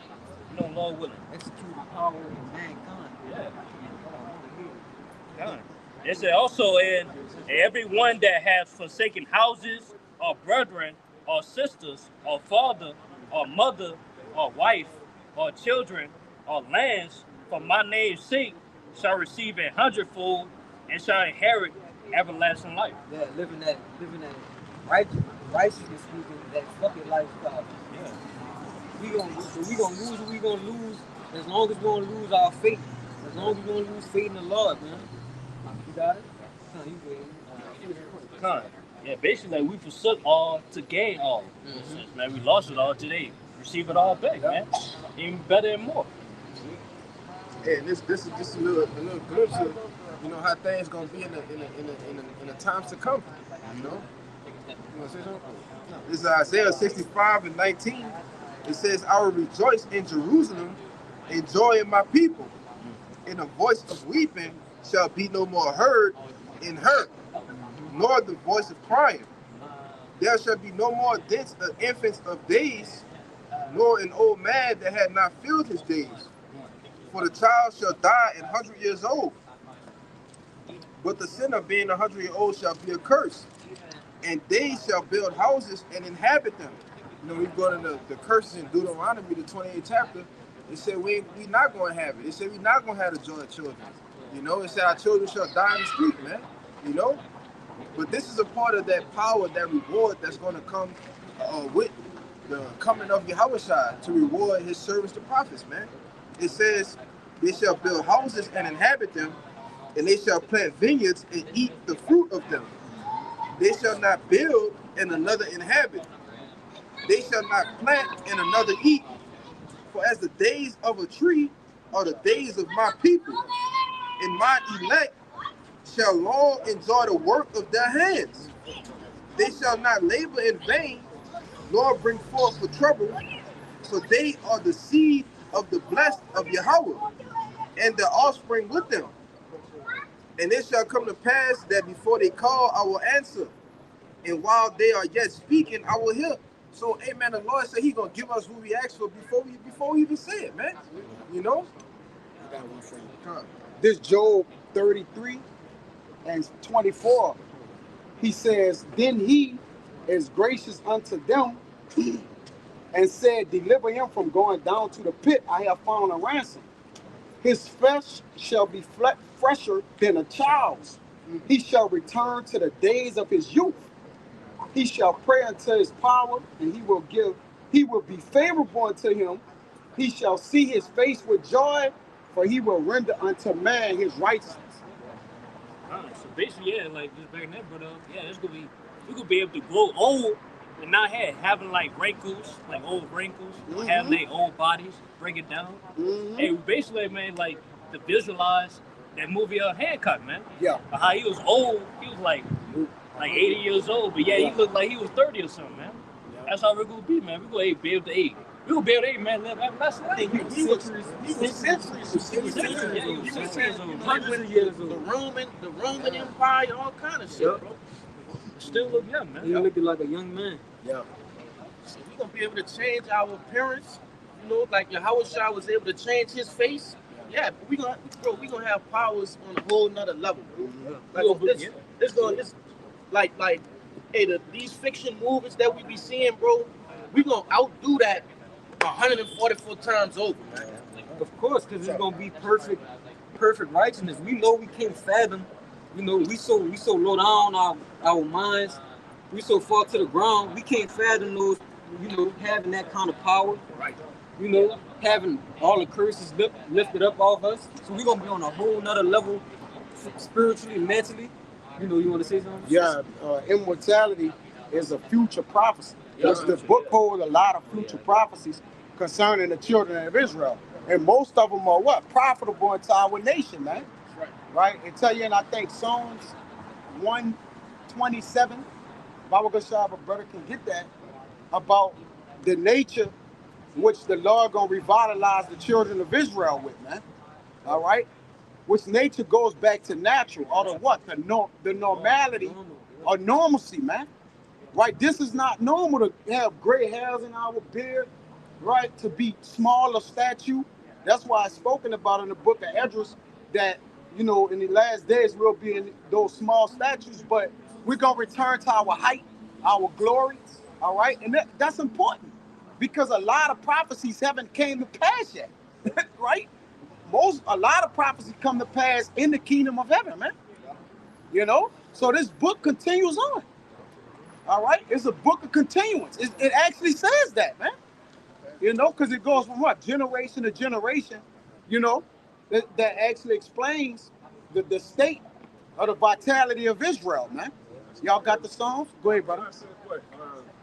Not one jot or tittle will pass until all be fulfilled. So all that been fulfilled yet, man. So the law still stands. All right. Still not supposed to eat pork. You're still not supposed to sleep with a man. All right. So Yahushua didn't do away with the law. He's coming to fulfill all, and that really ends with the kingdom of heaven, man. That's the ultimate fulfillment. It's the 12 tribes of Israel ruling on thrones. You got it. They're gonna come out of it. That's the end. You guys, I'm gonna find it. I was looking for something. Okay. It's 1 Corinthians 15, and basically just backing up the brother, we say, hey, man, we're gonna see the immortality on this time, man, in this lifetime. It's 1 Corinthians 15. I'm gonna start verse 51. Behold, I will show you a mystery. We shall not all sleep, but we shall all be changed. Yeah, what that means, that's basically like sleep goes to man, death. And basically, yeah, like scripture saying there's some men shall not taste death, man. You know, they'll be they'll be changed, man. They'll be changed the blink of an eye, man. Hey, by those chariots, they can be changed. What did we get changed to? In the moment, in the twinkling of an eye, at the last trump, for the trumpet shall sound, and the dead shall be raised incorruptible, and we shall be changed. It said in between of an eye, in that last trump. And what is that last trump? The look of destruction, man. That would be that last trump, man. And once that sound, once that happened, that's when it said the dead shall be raised incorruptible. Hey, those that man that die in this truth, you know what I'm saying? Those that that's in the spirit world, you know, they could be the first to obtain their new bodies, man. Immortality. And then right after it said we shall be changed, man. We'll be changed, man. Once we beat on those chariots, man, we will be changed to immortality, man. That's what it's gonna say. For this corruptible must put on incorruption. No. It said it might put on. No, it said must put on incorruption. And this mortal must put on immortality. So when this corruptible, you want to say something? Yeah, that's why mortal men don't understand the changing in which the Lord gonna bless us with, man, through prosperity, through righteousness, man. A mortal man can't fathom he'll be immortal, because most people say what? YOLO, you live, you die. Yeah, you die. Every man died one day, but we know that there's what? Immortality, man. Only an immortal man can understand immortality, man. You have to be of that. You know, those things are not easily sought out, figured out, man. Oh, miserable. So you're thinking about it, like when you read Ecclesiastes, everything I build, I leave it to my son. Yeah, carnality. Everything I build, I leave it to my son. He'll mess it up. All right. Everything I'm doing is in vain. So the thoughts of mortal men are miserable, man. But once you come into the scriptures, you know you're going to live forever. You know you're going to reign forever. You get filled with a joy that's not of this world. The joy of this world is folly, man. That silly, that goofy countenance Jake had when he's doing pranks and just being silly. The joy of the scriptures is a manful joy, man. It's a contentment, knowing that you're going to have authority and dominion forever. It said, so when this corruptible shall put on incorruption, and this mortal shall have put on immortality, then shall be brought to pass the saying that is written, death is swallowed up in victory. Yeah, basically, man, once we put on those new bodies, man, we ain't gotta worry about death. We ain't gonna worry about going off. But that's what leads us to death. No sin. You know what I'm saying? But I say committing number wickedness, man. You know? But yeah, in the day, man, hey, once we had the new bodies, man, we gonna have lost that commandments, ruin our error parts, man. Y'all go by y'all? Yahuwah? Yahuwah, no, that's not the name. That was it. What's the nationality? What nation? Well, I was my grandfather. You got something? I think like Syria. Okay, Syria or the Lebanon area. Yeah. What? I was just curious because I was always told Jesus and God, so I was just my cousin was telling me it's a different name when we talk to him. So he says it's Yahweh. Yeah. No, y'all just means he. Y'all just means he. But the real name Elohim. No, that's not his name. The real name of the Lord that's in the Hebrew is It's Yahweh. 4 sentences. Yahweh. Yahweh. Yahweh. Yeah, that's the name of the one. So it's Yah then. Because No, they, it just means he. He means Yah. He Yah means Yah means he. because they say like hallelujah, you giving praise to his name. So No. that's the one thing they keep into this day, hallelujah. No, but I'm giving you the real name. The real name Yahuwah. is Yahweh. Yahweh. That's the big man. The But one it that- goes by the 4 paleographic symbols. Right. It's like a man and He is. He's Right. self-existent. Right. Right. But the name of his son is Yahweh Shai. Yeah, I agree with that. Yahweh Shai. You're right. Bless. I'll be Hey, blessed. because I'm gonna before you go. When Paul was on his way, he was blinded for those 3 days. Right. What name? What was the language that called him? They put Remember when different. Paul was on his way? I think he was on the way to Damascus. Right. You remember he got knocked off the horse, Right. and there was a voice that called him. Right. What language did they call on Paul? That's what I'm saying. At the end, everybody's gonna know their name. Bring it out. This Acts 22 and 6. All right. It says, and it came to pass that as I made my journey and was come nigh unto Damascus about noon, suddenly there shone from heaven a great light round about me. It says, and I fell unto the ground and heard a voice saying unto me, Saul, Saul, why persecutest thou me? And I answered, Anthony said 21. It's 21. See, that's the name right there. Right. It's Yahweh. That's the name you need to remember. When he comes, that's who he's gonna go 26 by. and 14. 26 and 14. So if everybody that reads and studies, they're gonna know that name right there. That's the name. Yeah, that's the name. That's That's the the ancient name. Hebrew. So anybody that's studying and knows that name, when he comes, that's what you need to know. Yeah, that's what I've been telling you. That's His name. right. Yeah, son. It's his son's name. That's what I've been telling you. His name. Hallelujah. No, it's Yahweh. It's not hallelujah. It's Yahweh. But I'm Son saying is praise to Son his name. name. So Hallelujah. who are you praising? Yah. It's not Yah. Yah just means he. It just Well, means go he. to Psalm. Go to Psalm 61. I know where you're going at. That just means he. Right. That just means he. Right. All right? But Yahweh. Yahuwah. Yahweh. Yeah. How you say it? Yahweh. Yahweh. Right. And His you have son's name is Yahusha. Yahweh Shai. Yahusha. Yeah. Because I know that's correct, because if you look at all the prophets, it all has Yah in it. It's all with that name. Jesus has nothing to do with the actual name. J was made up in the 15th century. Right. You know? So if you know that right there, when he comes, he says everybody will know his name. That's the name. Hey, that give me comes. the Lost Lunar Stone. Because even on the Lost Lunar Stone, it has in the ancient language like this, it has Yahweh and Yahweh Shai name on it. Right. You know? Well, actually, it's ancient telegraph and then that. Paleo Hebrew. Yeah, and then that. Right. Y'all have a blessed. All right, man. I love y'all, man. All right. It always goes back to love, but they don't know the names. They know not what they worship. Because like the elder said, Yah just means the Lord have more, it's more to his name. His name means he is, he exists, he's the be. So all he got is part of the name. Yeah. We have the whole name. When the Lord gave Moses the name, he gave him, moreover, my name is Yahweh. All right, so now we know the whole name. In order to praise the Lord, you got to know his whole name and his son name, because you got to praise the Lord through his son name. That's why you got Yahweh Bahashim Yahweh Shai, meaning what? Yahweh coming in the name of Yahweh Shai. So we're all coming in the name of Yahweh, bro. Judah, Yahweh, all right, which is what? Yahweh to praise, but how you praise the Lord? Through what? Fulfilling the law, which comes through his son, which was set for the atonement to come to die, which he sacrificed his blood for. So they don't know that, dude. They just say Yahuwah, Jehovah, all right? You know he was going to, right? You know?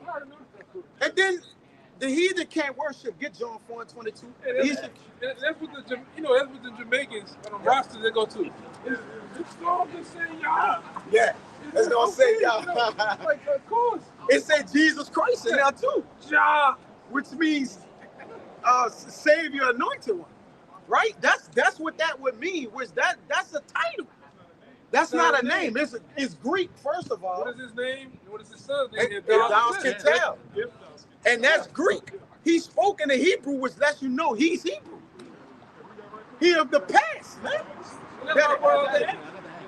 Acts 2. What brought that X? No, you want 26. Come on, y'all. Talking about the 26. Go ahead. This is certain things you ask. Go ahead, read. Acts 26 and 14. It says, and we were all fallen to the earth. I heard a voice speaking unto me and saying in the Hebrew tongue, Saul, Saul, why persecutest thou me? Right now, Yahushua, he set up Apostle Paul as the apostle to the Gentiles. He could have spoken to him in Greek. Yeah. The Apostle Paul was he was a polyglot. He spoke multiple languages. Yes. Why did he speak Hebrew? Because this is the actual language. Like the individual went into, this is the Yah, the Ha, the Wa, the Ha, Yahweh. All right. Yep. The scholars call it tetragrammaton, which means 4 letters. Yep. But we know we're his sons, man. All right. If your father loves you, he's gonna tell you his name. He ain't gonna give you syllables. Yeah. Right? And right now that would just be syllables. Yeah. Right? We have the Lord's whole name. Right? How can you praise him without knowing his name? That's no way to do that. You can't partially know the name, right? And even they're gonna have some men who know the name and they still don't get saved. He don't know that. Right? Because knowing the name don't justify you as part of the elect. But all the elect will know his name and they're gonna praise his holy name. So even so, actually, the elect shall praise his holy name. Yes. Yeah. So when you look at it, the name is important, man. The name is the only reason we're being saved. It's not about works. So you have to have that name. That's the most important thing, is to name Yahushua. He don't know what each character mean either. He is, though. He is. It's more. He exists. Yeah, but the men of the law, they know his whole name because his reputation complements his name. Yes. So we gotta know that. His word magnified, he magnifies word above his name. Mm-hmm. But through his word, we know his name. His word is Yahushua, through him though. But see, Jake think, oh, you just reading it. Nah, it's more than that. Yahushua gotta knock and give you the name. And he gotta have you believe and having faith in the name. Right? That's to those in the household of faith, which Paul spoke about to those in the house of Achaia and different people. He was speaking to those in the household of faith. I'm gonna get that. Go ahead, brother. Because if you don't have the name of the Lord, you really don't believe. You don't got faith. You got a billion people that so-called believe in the name Jesus, but what are their works? Yeah, because even that account with those vagabond Jews, yeah. Like they'll try to call them on, they said who Paul preachers. So they really didn't believe in it. They just heard Apostle Paul was saying that. They had more demons on them, man. Yeah. You got people that watch the name of the Lord, they study us, they mimic us, they try to break down the scriptures like us, but they're really not dealing with them. The Spirit ain't dealing with them. So they just vagabond Jews that's trying to be like Apostle Paul. You got spirits on you. Just read the when he bring it out in the Hebrew. Read when he came out the Hebrew and in the John. Get the John 4:22 too, brother. That's not. Tell him. Back in Acts 14 and so like the 26 and 14, it says, and when we were all fallen to the earth, I heard a voice speaking unto me and saying in the Hebrew tongue. In the what? In the Hebrew tongue. In the Hebrew tongue, not the Aramaic. All right, not the Greek, not the Latin. Not English, in the Hebrew tongue. It says, Saul, Saul, why persecutest thou me? It is hard for thee to kick against the pricks. English, Yiddish, none of them. And I said, who art thou, Lord? And he said, I am Yahushua, whom thou persecutest. Right, so he said his name in the Hebrew, man. I am Yahushua, all right? Now these people, they'll say, oh, the name don't matter, just as long as you believe. Well, no, you have to believe on the name. Going into that John, you got the John for the brother? He got the John. And every time he revealed himself unto the prophets, he gave him his name, man. Right? When he was calling Samuel and he said the Lord was calling him, that was his name. And when he said Lord right there, he said Yahweh. They knew this name, brother. Then I forget his name, but when they begin to call on the name of the Lord, from being Enoch, all right? from there on, they was aware of the name of the Lord, man. Even being the sons of God, it's still, you got to know through the Spirit they knew the name of the Lord, man. They have always knew. All right? When the Lord was speaking to Noah, Noah knew the name of the Lord, man. Come on, bro. No, go ahead, all right? We know. That's why Yahweh said, go ahead. Yeah, go ahead. Go ahead. It's the book of John, chapter 4, verse 22. It says, this the same man that spoke to Paul in the Hebrew tongue. This him again. Go ahead. Red letters, Yahweh shall speak, and it says, ye worship, ye know not what. Right. What is part of our worship, man? All right. What do you mean? Do we just get down on our knees and do this and this? All that don't mean that, man. Right? It's our belief. Okay? It's what we follow. All right? It's our culture. Right? You know, you go into that word culture, go look it up. All right, go ahead, brother. It says, we know what we worship. It said we know what we worship. We don't slightly, we have an idea of. We don't guess, right? No guesstimates, right? We are assured the things we have learned and believe in. We have assurance. Get it where it says those things that not mixed with faith, Baba Gashah. All right, go ahead, read it. It says, for salvation is of the Jews. So salvation is of the Jews, which Yahweh Shai thoroughly expressed in the book of Acts 5, that he died, and salvation is for who? The Jews. And in Acts 2, all right, that salvation is of what? The Israelites, man. Okay? So read that again. It says, come. John 4:22 again, it says, ye worship, ye know not what. Right, but who was he telling that to? All right? Do what? That was somebody that wasn't of our nation, man. So they don't know what they worship.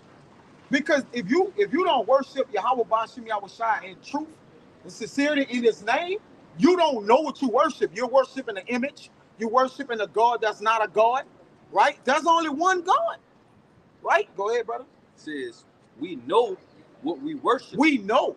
We have knowledge of. We have wisdom and understanding of it. Okay, go ahead. For salvation is of the Jews. It's of the Jews. The Jews consist of these so-called Negroes, Latinos, and Native Americans. The 12 tribes of Israel. All right? Salvation is unto them.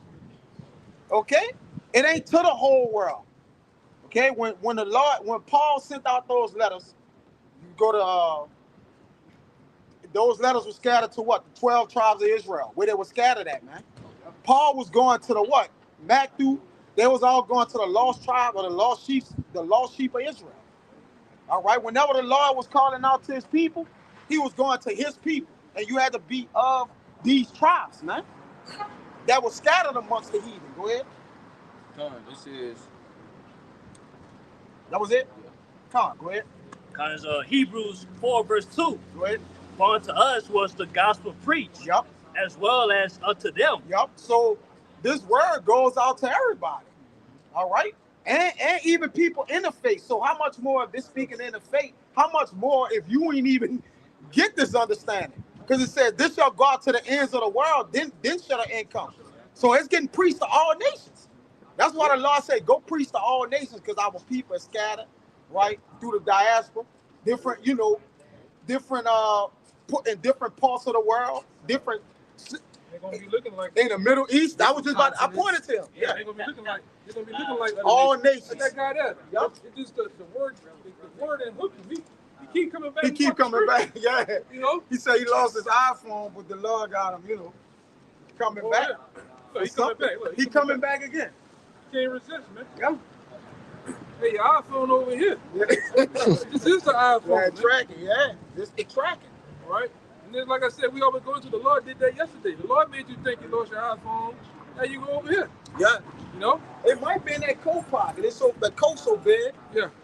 It's with him. It's on. But it's just tracking. He looking for it. It's everywhere he walking at. Oh, it's right here. It's right here. Just on you. It's coming. Go ahead. Brother said the phone on him. He's just tracking it, and everywhere he go at. Said, but the word preached did not profit them. Yep. not being mixed with faith. Yeah, not being mixed with faith. So 2/3 of our people who come in this and can't retain it, can't get it. All right, they it's not mixed with faith with them. But the other nations cannot have faith. Brother, the other nations can't even have faith. No, at all. The Lord have to cause them to because even when the Lord do deal with the other nations, he can make them believe, but salvation is not unto them. They still have to get ready for slavery, right? It's not granted to them. So the Lord can help a nation just to help our cause. He do it whatever he please. It said the Lord sitting in heaven and do it whatsoever he please. So Jay gotta understand that. Well, he helped the land in the world. He helped. That was the Israelite. But you know, they'll come up with all he helped Rahab the harlot. It don't matter. She got a portion with the heathen. So when in the kingdom of heaven, she gonna be a heathen. The heathen not given the essence of faith. Yeah, they don't have the essence of it. Right? Even Nebuchadnezzar believed when the Lord made him believe. He made him believe. Like the Israelites is given, that's a part of their heritage to believe, to have faith. That's how you please the Lord, with faith. It's impossible to please him. Without faith. Yeah, and the other nations, so it's impossible to please the Lord because y'all don't get the faith part. Right? But it also says, must believe that he is. He is. It doesn't say must believe that he. Yeah, that he. Y'all must believe that he is. That's more. That's it. Come on. Y'all got something? Come on, go ahead. Yeah, this is back up everything. This is the book of Isaiah 48. I'm gonna start at 9. It says, "For my name's sake." Wait, but he says to back up everything. Yeah. Yeah, go ahead. That's the truth. Isaiah 48. That's crazy.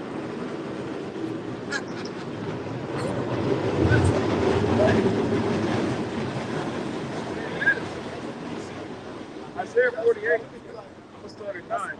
It says, "For my name's sake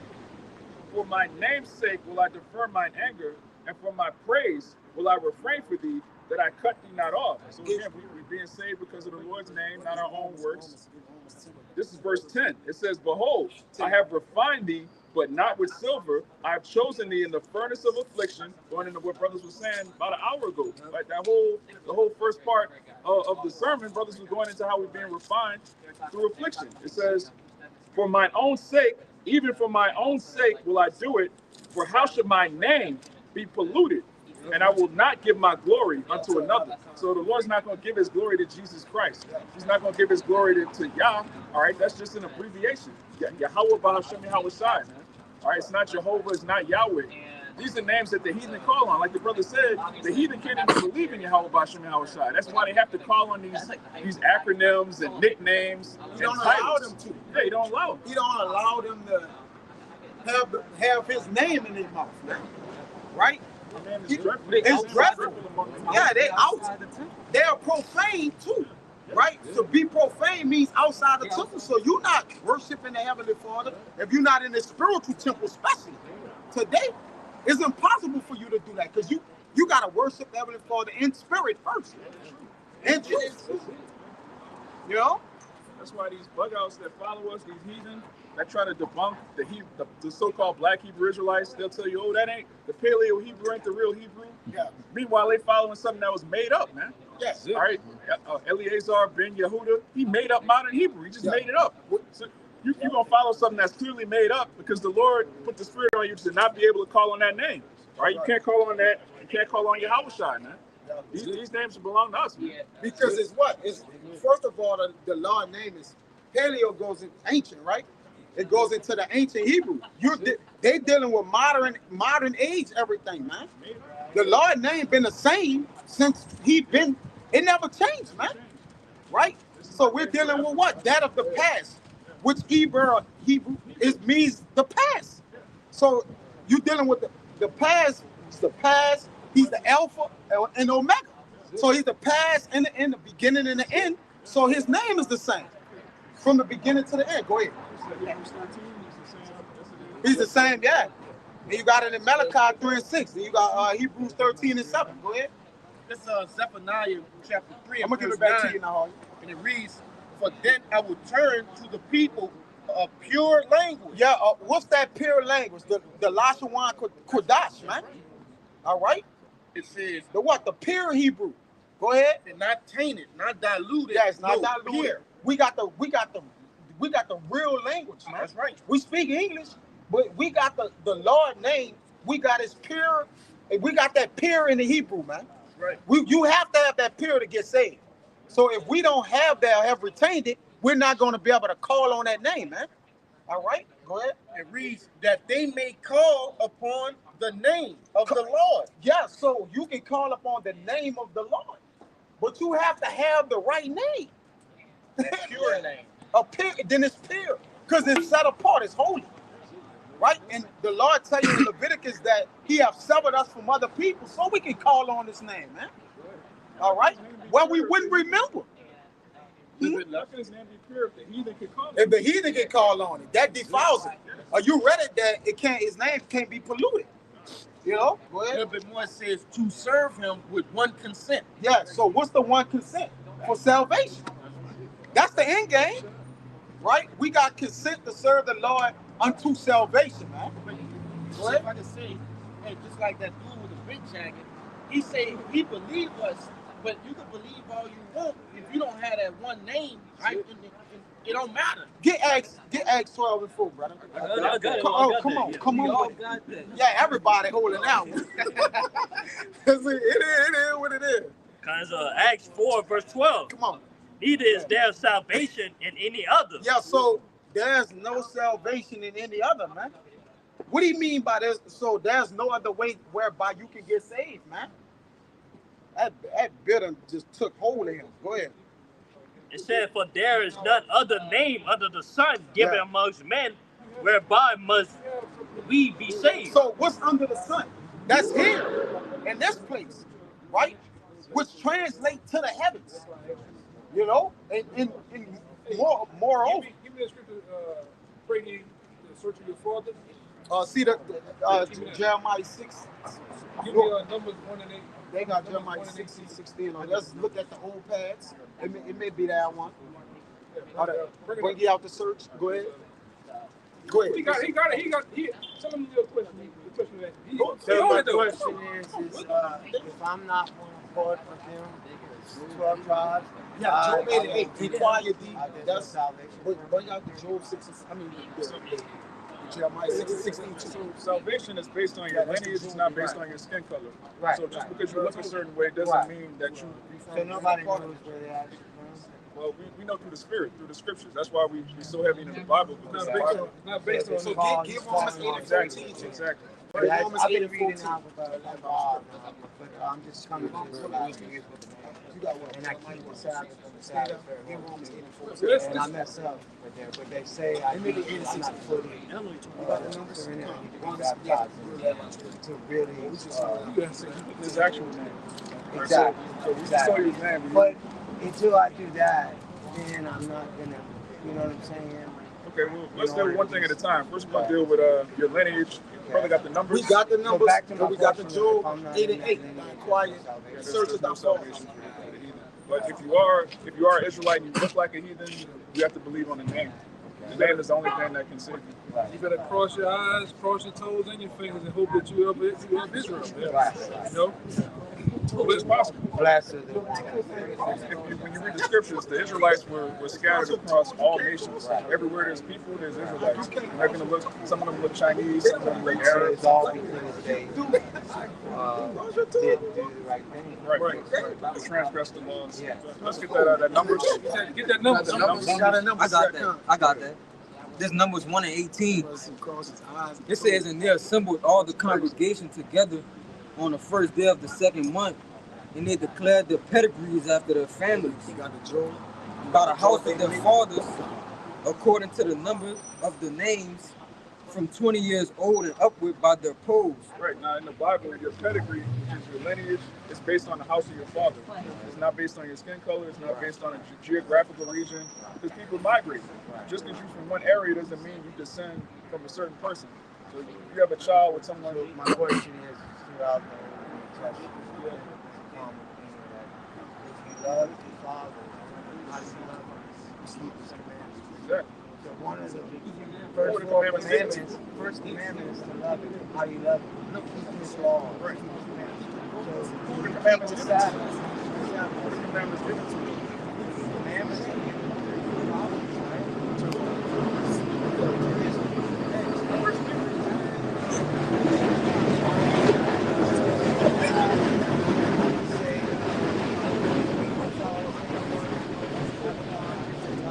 People are the Israelites. He gave his laws to the Israelites through Moses. So you can't keep the commandments if you were never given the So commandments. that's why I'm having trouble keeping the Sabbath. No. Everybody breaks everybody sins. We're sinners. But you have to be an Israelite to keep to be saved. You keeping the Sabbath on that day, but actually we keep the Sabbath how it's supposed to be based on the new moon. Right. So your first month would be like actually in April if you're doing that. Sometime in March. Sometime Right. March, April, but you on to it. Right. It's based on month Right. means moon. Right. Moon And it's means 80. month. 80 you think it's the Yeah, first yeah, month? Right. And then We're Hebrew. totally off topic. Huh? Huh? Well, it's so much. We You know, got I the love that scriptures- we y'all got the come. scriptures You know, it for also that. says anytime you gather and two or three in His name, He is amongst Yeah, us. this is real And I church. feel His presence right now, too. Yeah. Well, give me that real fast. Let's go with what you asked earlier. The one about pray thee. He got it. He got it. This Job chapter 8, verse 8, it says, "For inquire, I pray thee, of the former age, and prepare thyself to search of their fathers." Yeah, so the most important thing I would say to you right now is to try to search back what your forefathers did, what your dad, your dad's dad, or little parents did. Well, that's the scary thing, though. What if I find out I'm not a part of that tribe? One of the tribes. Then there's no hope for me? No, well, that's not for me to determine, all right? Because that's Matthew 13. Matthew 13 is for the chariots and the weeks. That's for the angels and for the Lord to do. Yeah. Now, And if you for hear you, the word, you got to keep it. We so You like can't say, be on stony ground. we got the walking. Romans. You got it. yeah, so say tomorrow you begin to constantly keep coming out and listening, and then you wanna do what we do. Right. It's not for me or nobody else to determine what are you believe it based on faith, right? So by faith, it's only so only by faith you'll be continue doing what we're doing. Now the angels gonna be the ones that determine what it is. Well, I think now. Do I have this interpreted wrong? So when the son comes back, he's going to reign for 1,000 years. And David is going to be king on the earth. And the ones that kept His commandments and everything, they actually, y'all will be the judges for 1,000 years. No, Do you believe in that? it's going to be forever. Okay. That means it's going to be forever. Right. So we're going to be the governing body, the prophets. Right. Because the world didn't know Him, and then y'all doing what He's supposed to do, and the world doesn't know y'all still in Him. You know what I'm saying? That's when everybody's going to be bored. That's right. It's true. You got it. You got it. Hallelujah. Right. So like I say, and it is just not us. You have men in every state. The Lord have men in other countries doing what we're doing. Right. Just the end. It's the end time. It is. And every And time, He's drawing His people at the end. Right. There's a falling away, and now they're coming back. That's right. You got it, man. You got it. Y'all Hey, say that. you got. I know you had a situation with your phone, but Well, no. So listen, my phone got Let me write stolen that last down. night. My buddy lives right here. I'm waiting for the mailman to. got a pin. As soon as he can lose my iPhone, I'm coming back. You live With here? y'all You live here? I You see a pin, I live in Lafayette, but I come. I'm in New Orleans. We got a camp in Lafayette. Oh, really? Yeah. Yeah. Put me on. Give me on the street. Yeah, hey, we're gonna bring them scriptures out that he wanted to, Yeah, as soon as I Hey, get read the Job. Read the Job 8 and 8. We gonna continue the edification on it because you make a good question. Yeah, This Job chapter 8, verse 8, it says, "For inquire, I pray thee." How you inquire? All right, you gotta go to the Jeremiah 6 to inquire about something. Is to seek diligently until, search diligently until, right, deeply, right. Go ahead. It says, "For inquire, I pray thee of the former age, right? Go ahead. And prepare thyself to the search of their fathers." Yeah, so searching for your father, just going back to your what? Tracking your lineage or your heritage, which we got to be able to track ourselves from Adam all the way to where we at. And you can. You got biblical resources, which the Bible is a map. It's also a map. It tells you where we was, where we went to, where we exited from, right? Where we exit out of Egypt, went into here, exit out of our homeland, ran into Africa. It tells us what? The wheres and to who, the who, what, where, whens, and why. We got all of the questions, man. It's full of answers. The Bible has answers. All right, for every question. That's what you know. So it's even a navigator for our for answers to the, because the Bible can answer every question. All right. Everyday life. Yep, everyday life. Okay. So our fathers today are what? In America, we're in different parts of the world too, right? But when you search for our fathers, elders, different people coming back in their lots, right? They're in America. Okay, they're scattered all over the four corners because our people are Hosea 8 and 8, right? In a vessel. Okay, but what? We're amongst the heathen. All right, but still in all, we can find ourselves in the Bible and locate ourselves today. So that's a spiritual GPS, right? Everybody using it, the phone. You see people walking, they doing this when they get to the corner. Well, we're using the Bible as guidance, man. All right. Until what? Huh? I was about to say them phones could lose connection. Yeah, when this lose connection, then you ain't gonna know who you is, where you at, right? You ain't gonna know nothing, man. Like on the movie last night, she couldn't find her daughter. They had to go through a military search, but you ain't gonna even be able to do that. We just do a spiritual search of our fathers, and we can track them back through kings, right? Different judges, right? We can find our what? Our heritage, man. Go ahead. Different captivities too. Yep. One way we do it too is identifying through the Genesis 49. through different clues of how the tribes are, man, how they act, the things they into, man. Yep. Right, and which aligns up with our spirits, man. Everything is spiritual now. Mm-hmm. Right? He got that. He got that too. He got that for you. Go ahead. This is what you want. This world based everything on color, physical, Tangible tangible things, but the scripture deal with the spiritual, man. Right? I'm just happy that I believe that I'm an Israelite, man. Yeah. We'll deal with the tribes and shit later, you know. That's right, brother. As long as I'm in, I don't care. Yeah, that's the right. main point. That's the main point. We got that. Okay. Yeah, we've been holding that. Yeah, brother. This on. No, you good. Okay. You on his spirit. You on it. Go ahead. We had this for him, but he kept jumping around. He was jumping around, and that's why I said we still bring it out. Go ahead. Because Romans 8 verse 16, the Spirit itself bear witness with our spirit. How can it bear witness, man? All right, it's identifying. It's making identification on something, man, through the Spirit. That's why I say the Spirit itself. So the Spirit don't mix with the carnal. It don't mix with the carnal. The carnal is the carnal, the flesh, and the Spirit is something different. Right? Go ahead. It said the Spirit itself bear witness with our spirit that we are the children of the Most High. Right. So the we goes into what? These nation of people that's scattered. Right. So you got a brother right there pretending he's been here over. I will tell you, the Spirit don't have. If this not for certain people, they're gonna be offended by it. Right? Y'all I say, blessed is he that's not offended.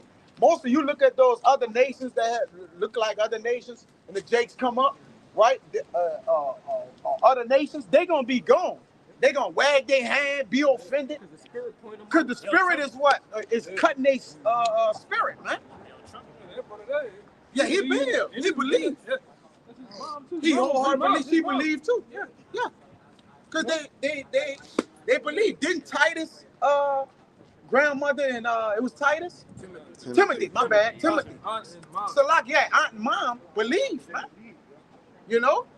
The father did believe that. Yeah, but he was an Israelite. Yeah, he was It don't matter. Yeah, come on. No, but The grandmother. The Israelitish woman they called him, his father was a Greek. So Was a Greek. His father Right, he was a resonated Greek. with the Greek fashion. Con. But he still was an Israelite. He was an Israelite, yeah. Go ahead. There's more. I had some. You got the Jeremiah 6 and 16? Go ahead, read that real quick. And then I'll give it to you. It's the book of Jeremiah, chapter 6, verse 16. Go ahead. It says, thus said the Lord, Yeah. stand ye in the ways Yeah. and see and ask for the old paths. So the old paths goes back to the search of our fathers. The old paths is what lead us unto today, that we would know that of old. You got to know the past, right? The Lord requires us to know the past. He required that which is past. That's how you judge all matters, so we can know what future, what direction to go in. You can't just be traveling and don't know where you came from. That's not the way it works, man. Go ahead. And if we searching out those old paths of the spirit, what they say when the subject, the prophet, The Spirit of spirit the of the prophet subject subject to the yeah, prophet. subject to the so prophet. if the spirit is subject to the prophets, then back then, if we those men, we just searching out ourselves. That's it. You got a Lord like his judgment into a rank. Mm-hmm. So We just remembering no, ourselves. you're remembering yourself Yeah. in the land of their captivity. And we the ones in captivity. These are the people in captivity, man. All right?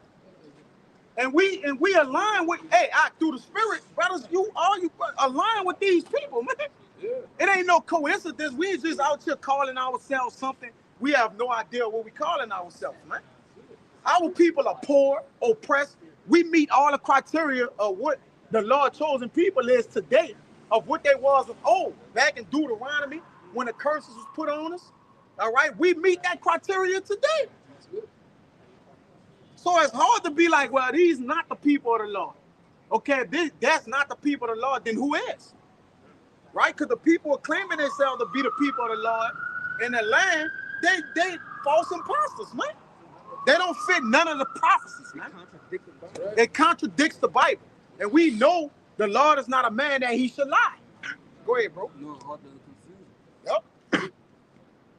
This is where is the good way? Yeah, the good way. And- Which is the right way. Go ahead. And walk therein, Yeah, and ye shall find rest yeah. for your soul. Then that's how we found rest into our souls, man. It gave us peace. Which, that's when Yahushua came unto us. He's what? He's shalom. He's the peace. He's the rest. All right? The king of peace. So we got the peace when we found the wisdom. We found out who we was of old, that the kingdom of heaven, dominion, immortality is coming into us, and that gave us rest, man. All right? Said that. He said the truth shall make you free. The truth shall make you free. Like when you handcuffed and in bondage, the only peace of mind we get is the scriptures, right? Is a comforter. So when you in jail, which we are in jail, we still in prison according to Isaiah 42:20. We're spoiled, all right, and in prison. We're actually found in the hands of the man that stole us, according to what? Exodus 21:16. We're actually in the prison, in the pit, man. Snared. Free spiritually. Yup, but free spiritually. All right, go ahead. There's more. And it says, Go ahead. but they said, You got it. we will not walk therein. Yeah. So we're not walking therein. Then what? We got the curses in which they still on us today. The curses are not off us, but we have remembered ourselves and what? We surely starting to come back to the Lord, which we have came back. All right, and that's why you see this phenomenon happen where men are rising up in all four corners of the earth. What? Praising the name of the Lord, Yahweh Ba'ashem Yahushai. That wasn't coincidental. It was prophetic. Go ahead, brother. That's another sign too. That's showing we are those people. We those people. Living about those churches. In those last days, they shall what? Of what? Jeremiah 28:8 tell you, right? Of pestilence. They're going to be preaching of wars, pestilence, and what? The end time to come, man. The prophets get raised up what? Last, man. Along with the apostles. They shall come forth last, and then what? Tell the world of judgment. And now you see, it say your eyes shall see your teachers. So you see the apostles of the earth. All right? True that sprung up, man. That had been so long without fruit, it done sprung up. Go ahead, Nahar, you got it, bro. What? You got it. It's like what the brother was saying about a heathen is not going to be able to stand in the presence of the Lord and deal with the scriptures. This is why it says, it's the letter to the Hebrews chapter 4, verse 12. For the word of Yahweh is quick and powerful and sharper than any two-edged sword, piercing even to the dividing asunder of soul and spirit and of the joints and marrow, and is a discerner of the thoughts and intents of the heart. So the scriptures cut you, man.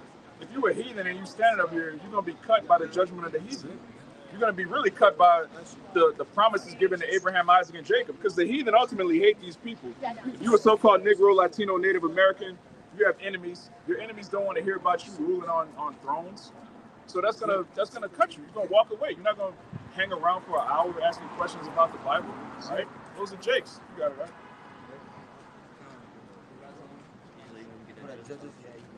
All right, so Judges 5, verse 11. They that are delivered from the noise of archers in the places of drawing waters. And that drawing waters represents captivity, slavery. It said, there shall they rehearse the righteous acts of the Lord, even the righteous acts towards the inhabitants of his village in Israel. There shall the people of the Lord go down to the gates. Yeah, so those same men, you know, the same men that we, you know, it's a lot. I'm losing my train of thought. Yeah. Read it one more time. Bro. It's in the place of drawing waters, there shall they rehearse the righteous acts of the Lord, even the righteous acts towards the inhabitants of his village in the Israel. Then shall the people of the Lord go down to the gate. Yeah, and that's what we doing. We rehearsing the righteous acts in our captivities. Those same people, this big, and it's gonna see that in the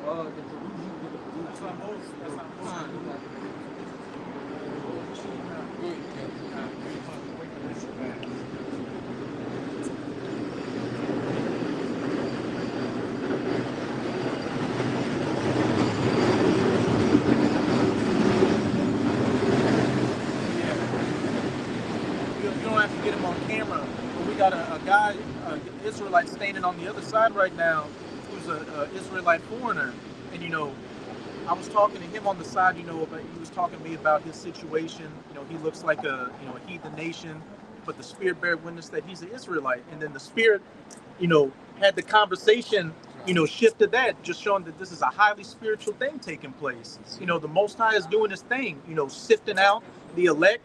Well, you know, the 2/3 and the wicked of our people are going to get judged. Like you said, with the heathens as well, that when they hear this word, they're cut by it. They're getting cut spiritually, but then that physical cut is coming. So just real quick, they didn't know each other too. Like that was the Lord that set that up. You know? You had him come out, and then you had the Jake walk up, like totally unrelated, seemingly, but it was spiritual because him coming up went in the whole topic of the Israelite foreigners. So but this is Baruch chapter 2. I'm gonna start at verse 31. And shall know that I am Yahweh their power, for I will give them an heart, which is speaking of your mind, your spiritual mind, and ears to hear, and they shall praise me in the land of their captivity. You know, the land of drawing waters, you know, cutting wood, being in slavery, and think upon my name, and return from their stiff neck and from their wicked deeds, for they shall remember the way of their fathers, which sinned before Yahweh. You got it. So yeah, that's us remembering our heritage and turning back to the Lord.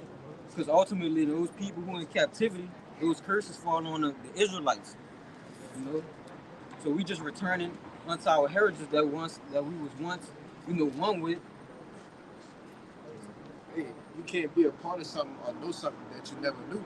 Yeah, it's like you can't remember something you never knew. I got to get that Ephesians 2:12. Somebody get that in the Strongs. Get that word commonwealth. Oh, yeah.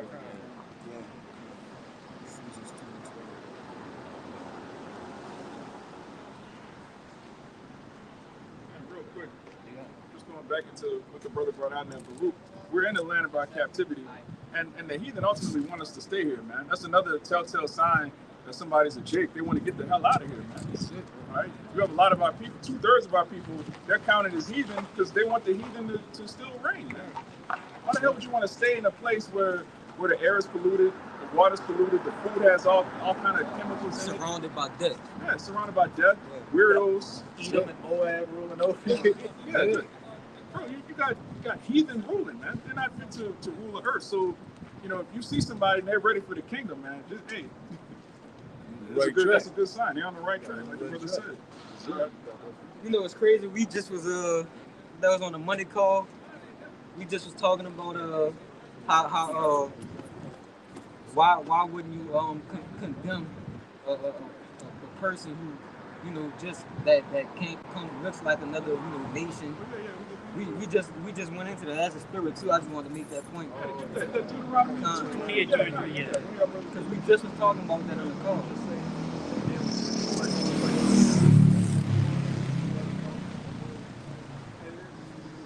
Everything you were talking about was what I was talking about, you the brother on the other side right now. You know, he said he was dealing with, you know, black only Israelites that were just saying, "Oh no, there's no way you could be an Israelite." But I'm talking over with this man, and you know, he going into the Lashawan Kodash, like he clearly the Spirit bear witness he's an Israelite. So this is a highly spiritual thing taking place.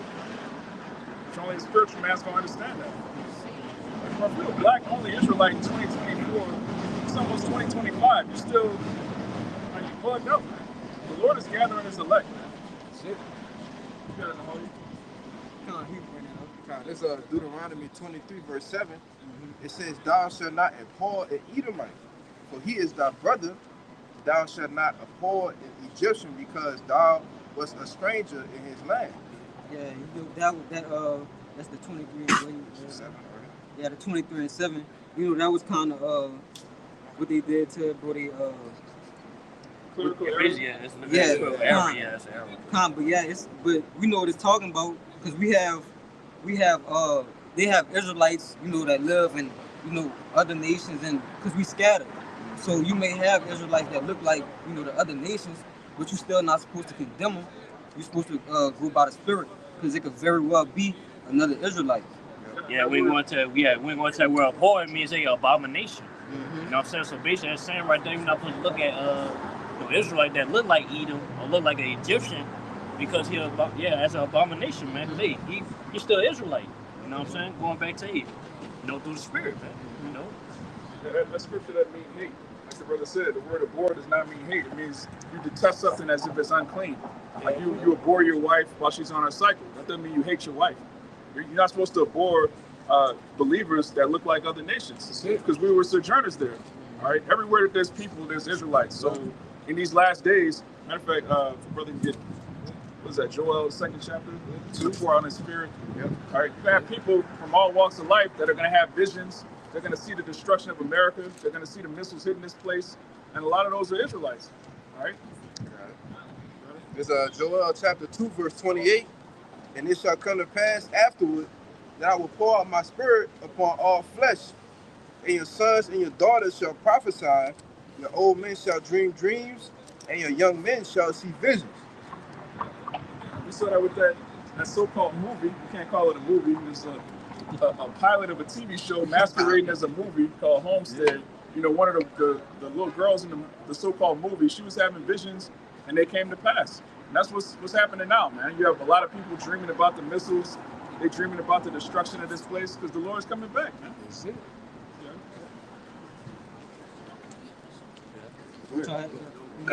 Yeah, I got that. Oh yeah, Because 1 Samuel 16, verse 7. "But the Lord said unto Samuel, Look not unto his countenance or on his height of his stature, because I have because I have refused him, for the Lord seeth not as no man seeth. For man looketh upon outward appearance, but the Lord looketh on to the heart." Yep, on the heart, the mind, and then what, the spirit. Because you might, even though you may look a certain way, your spirit might be right. Yeah. You might be an Israelite according to the spirit. So the Lord looking on the spirit and not the outward appearance. Yeah. That's what a lot of these jigs do, man. That's why they say, all black. You know what I'm saying?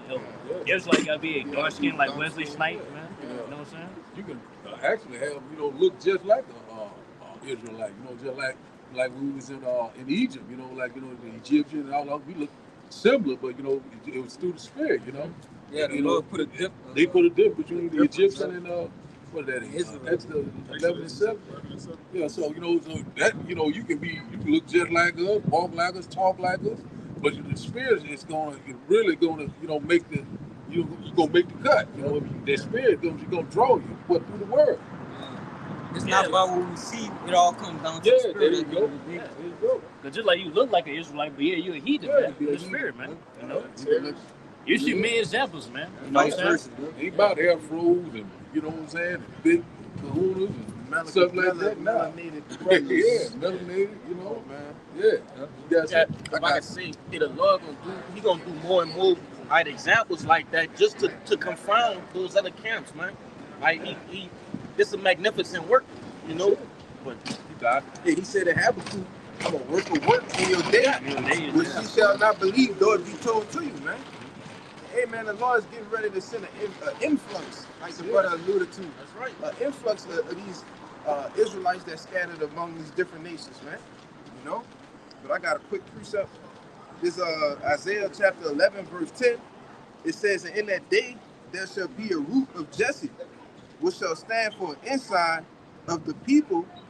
To it shall the Gentiles seek, and his rest shall be glorious. All right, we know that's talking about Israelite foreigners, man. It says, verse 11, and it shall come to pass in that day that the Lord shall set his hand the second time to recover the remnant of his people, which shall be left from Assyria, and from Egypt, and from Pathros, and from Cush, and from Elam, and from Shinar, and from Hamath, and from the islands of the sea. And he shall set up an ensign for the nations, and shall assemble the outcasts of Israel, and gather together the dispersed from Judah, from the four corners of the earth. Yeah, and the scriptures, bro, that's easy. Because first, because a scoffer read that and say, oh, that's to the Gentiles, that's to the other nations. But then at the end it says the outcasts of Israel. Yeah. So it's still talking about Israelites that scattered abroad, you know, across the four corners. Yep. You get that too. And this, if I can say, this is that ensign that the Gentiles are seeking, man. All right, starting with the apostles on down, man. You know, coming through the spirit and power of Yahweh Bashim Shah. It's James 1:1. And James, a servant of the Most High and of the Lord Yahweh Shai, to the 12 tribes which are scattered abroad. Read. Yeah, because we everywhere. Israelites everywhere. That was one of the curses, man. That Lord will scatter us, man, throughout all the four corners of the earth, man. That was one of the curses. Get that. Deuteronomy 28 and 64. I got you. This is 1 Peter 1:1. It says, Peter, an apostle of Yahweh Shai HaMashiach. All right, this is a letter. All right, it's an epistle that Peter wrote. It says, to the strangers scattered throughout Pontus, Galatia, Cappadocia, Asia, and Bithynia. Amen. So the Israelites were scattered throughout mingled amongst every nation, man. All right, throughout all different parts of the world. All right, this is why the scriptures include the four corners, man. All right, it's not a black only thing. All right, this is for those that are scattered throughout, man, because the Lord is going to save those Israelite foreigners as well, man. Those who believe in the gospel, you know. Go ahead, bro. You want to Deuteronomy? This Deuteronomy chapter 28, verse 64, it says, and the Lord shall scatter thee among all people. Hey, he said he's going to scatter us among all people, all right? All of the different nations, man. You see, this is a curse. So if we identify with the curses, so does the Israelite foreigners. This is how you identify yourself as an Israelite, man. See, keep going. It says, from one end of the earth, even unto another, unto the other. From what? From one end of the earth, even unto the other.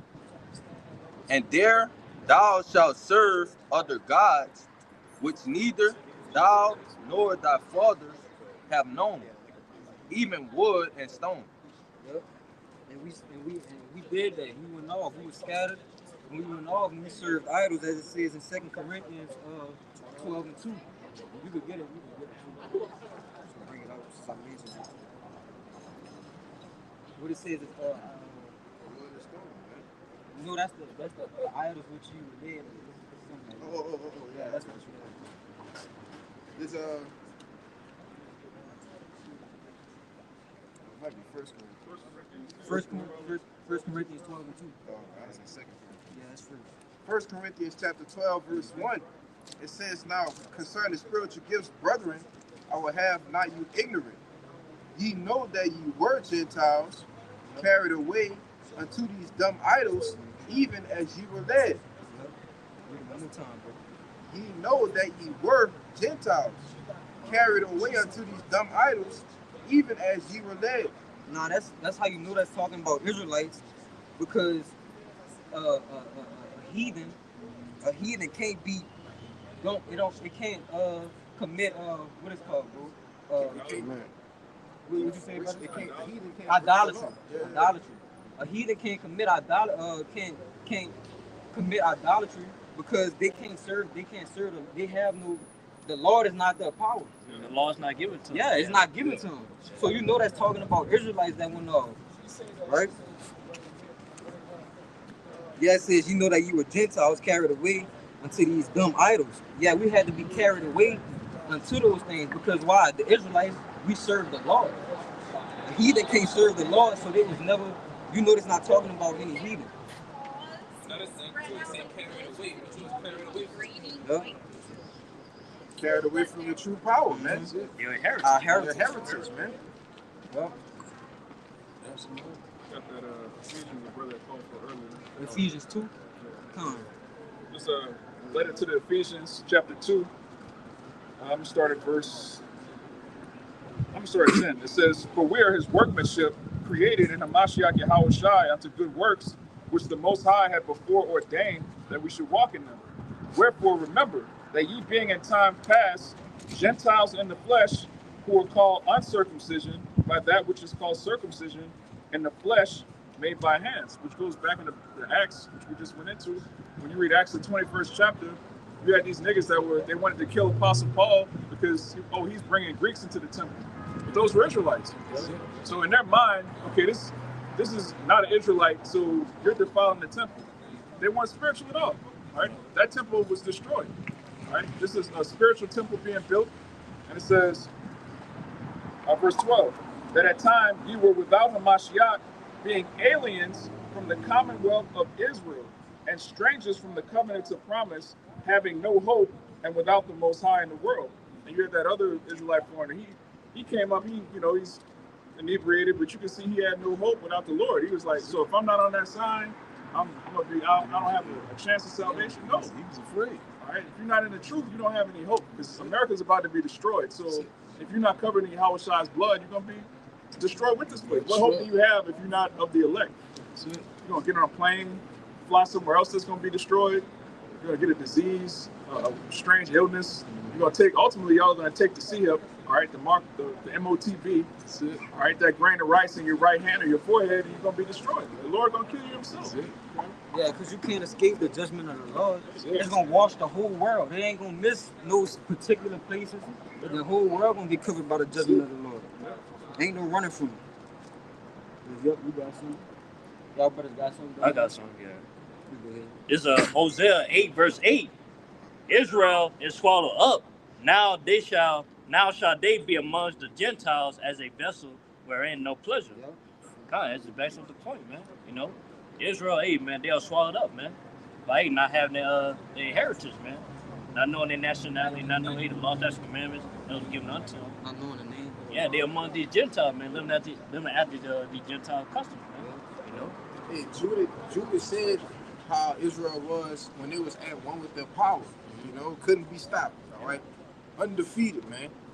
But look at us in the state. What happened to us in this present day? Look at our people now.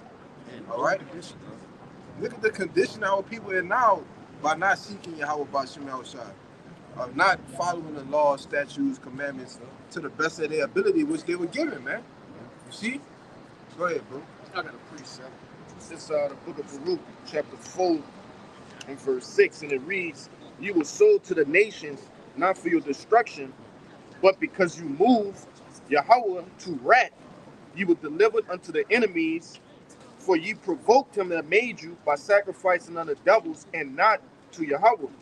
Ye have forgotten the everlasting power that brought you up, and ye have grieved Jerusalem that nursed you." So backing up everything these brothers were saying, right? Once we, went off, we stopped following the law, statutes, and commandments. Right? Hey, pretty much, the Lord dealt with us, man.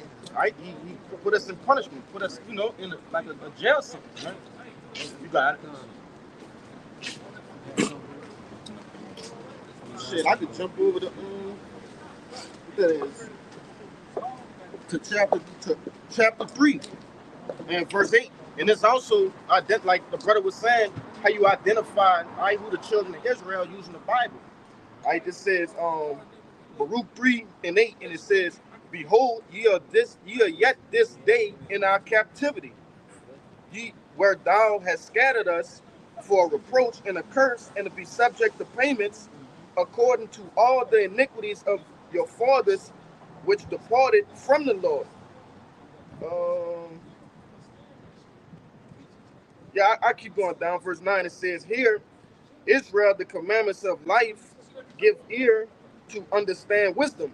How happened it, Israel, that thou art in thine enemy's land, and that thou art waxing old in a strange country, that thou art defiled with debt?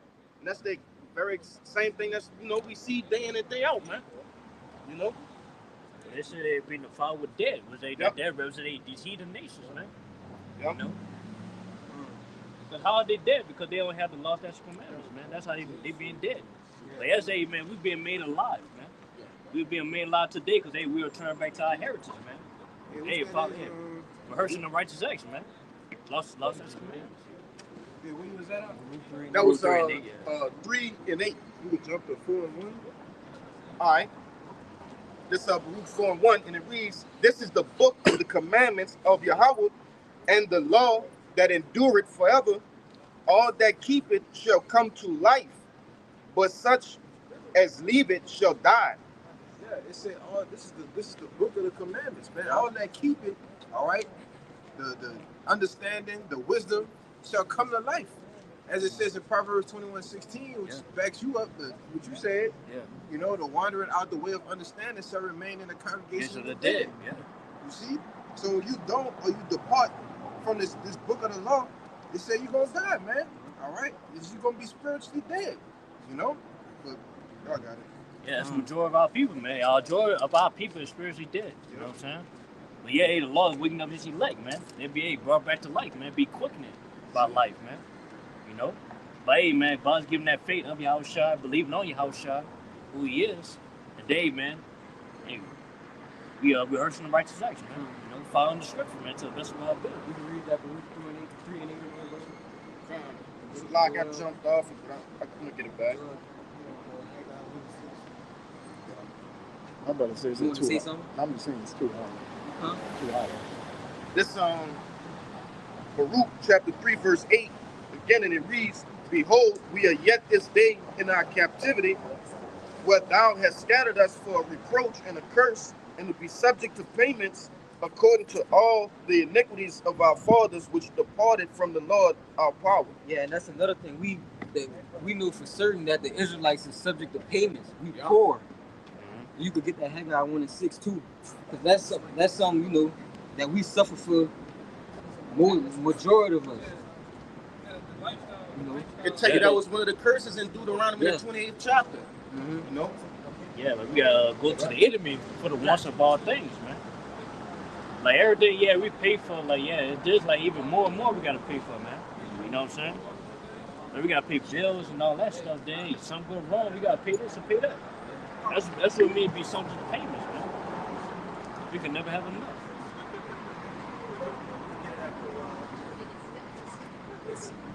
You got that? You got a Haggai? You got that, brother? What you got? The Haggai 1 and 6? Yeah, I got it.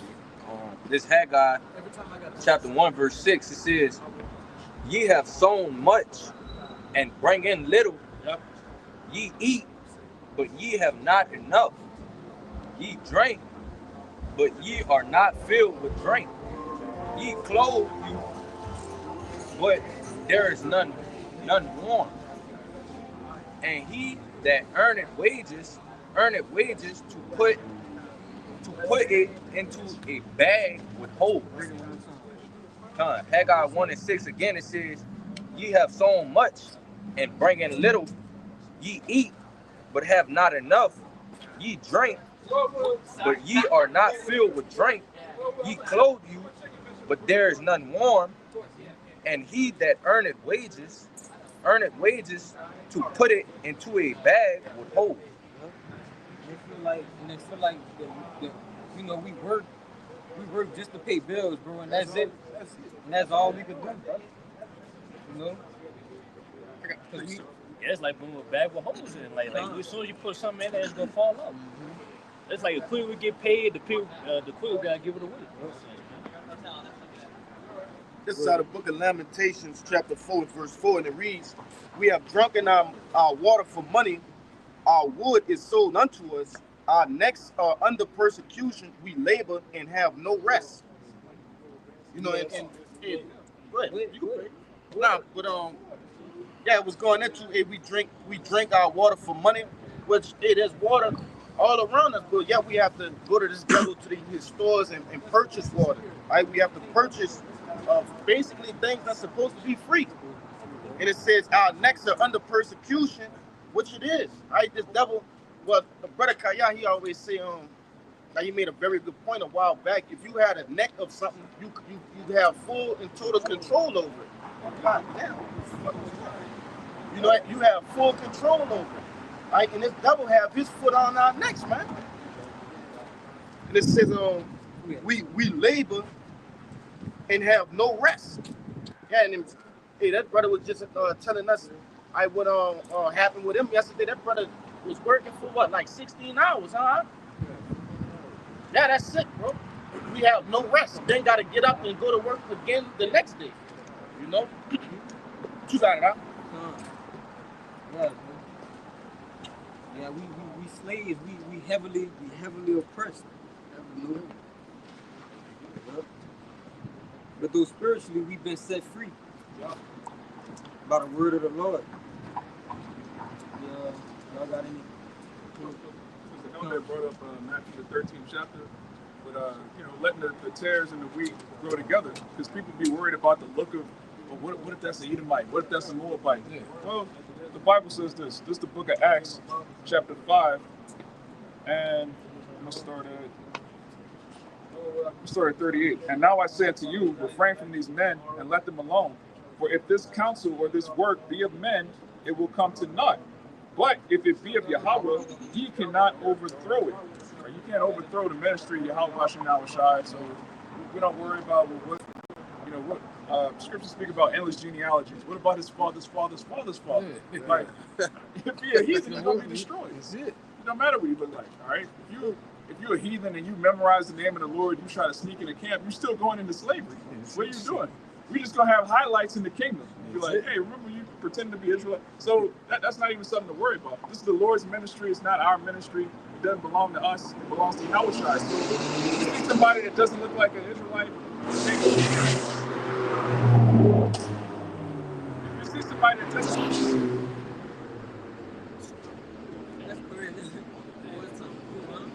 The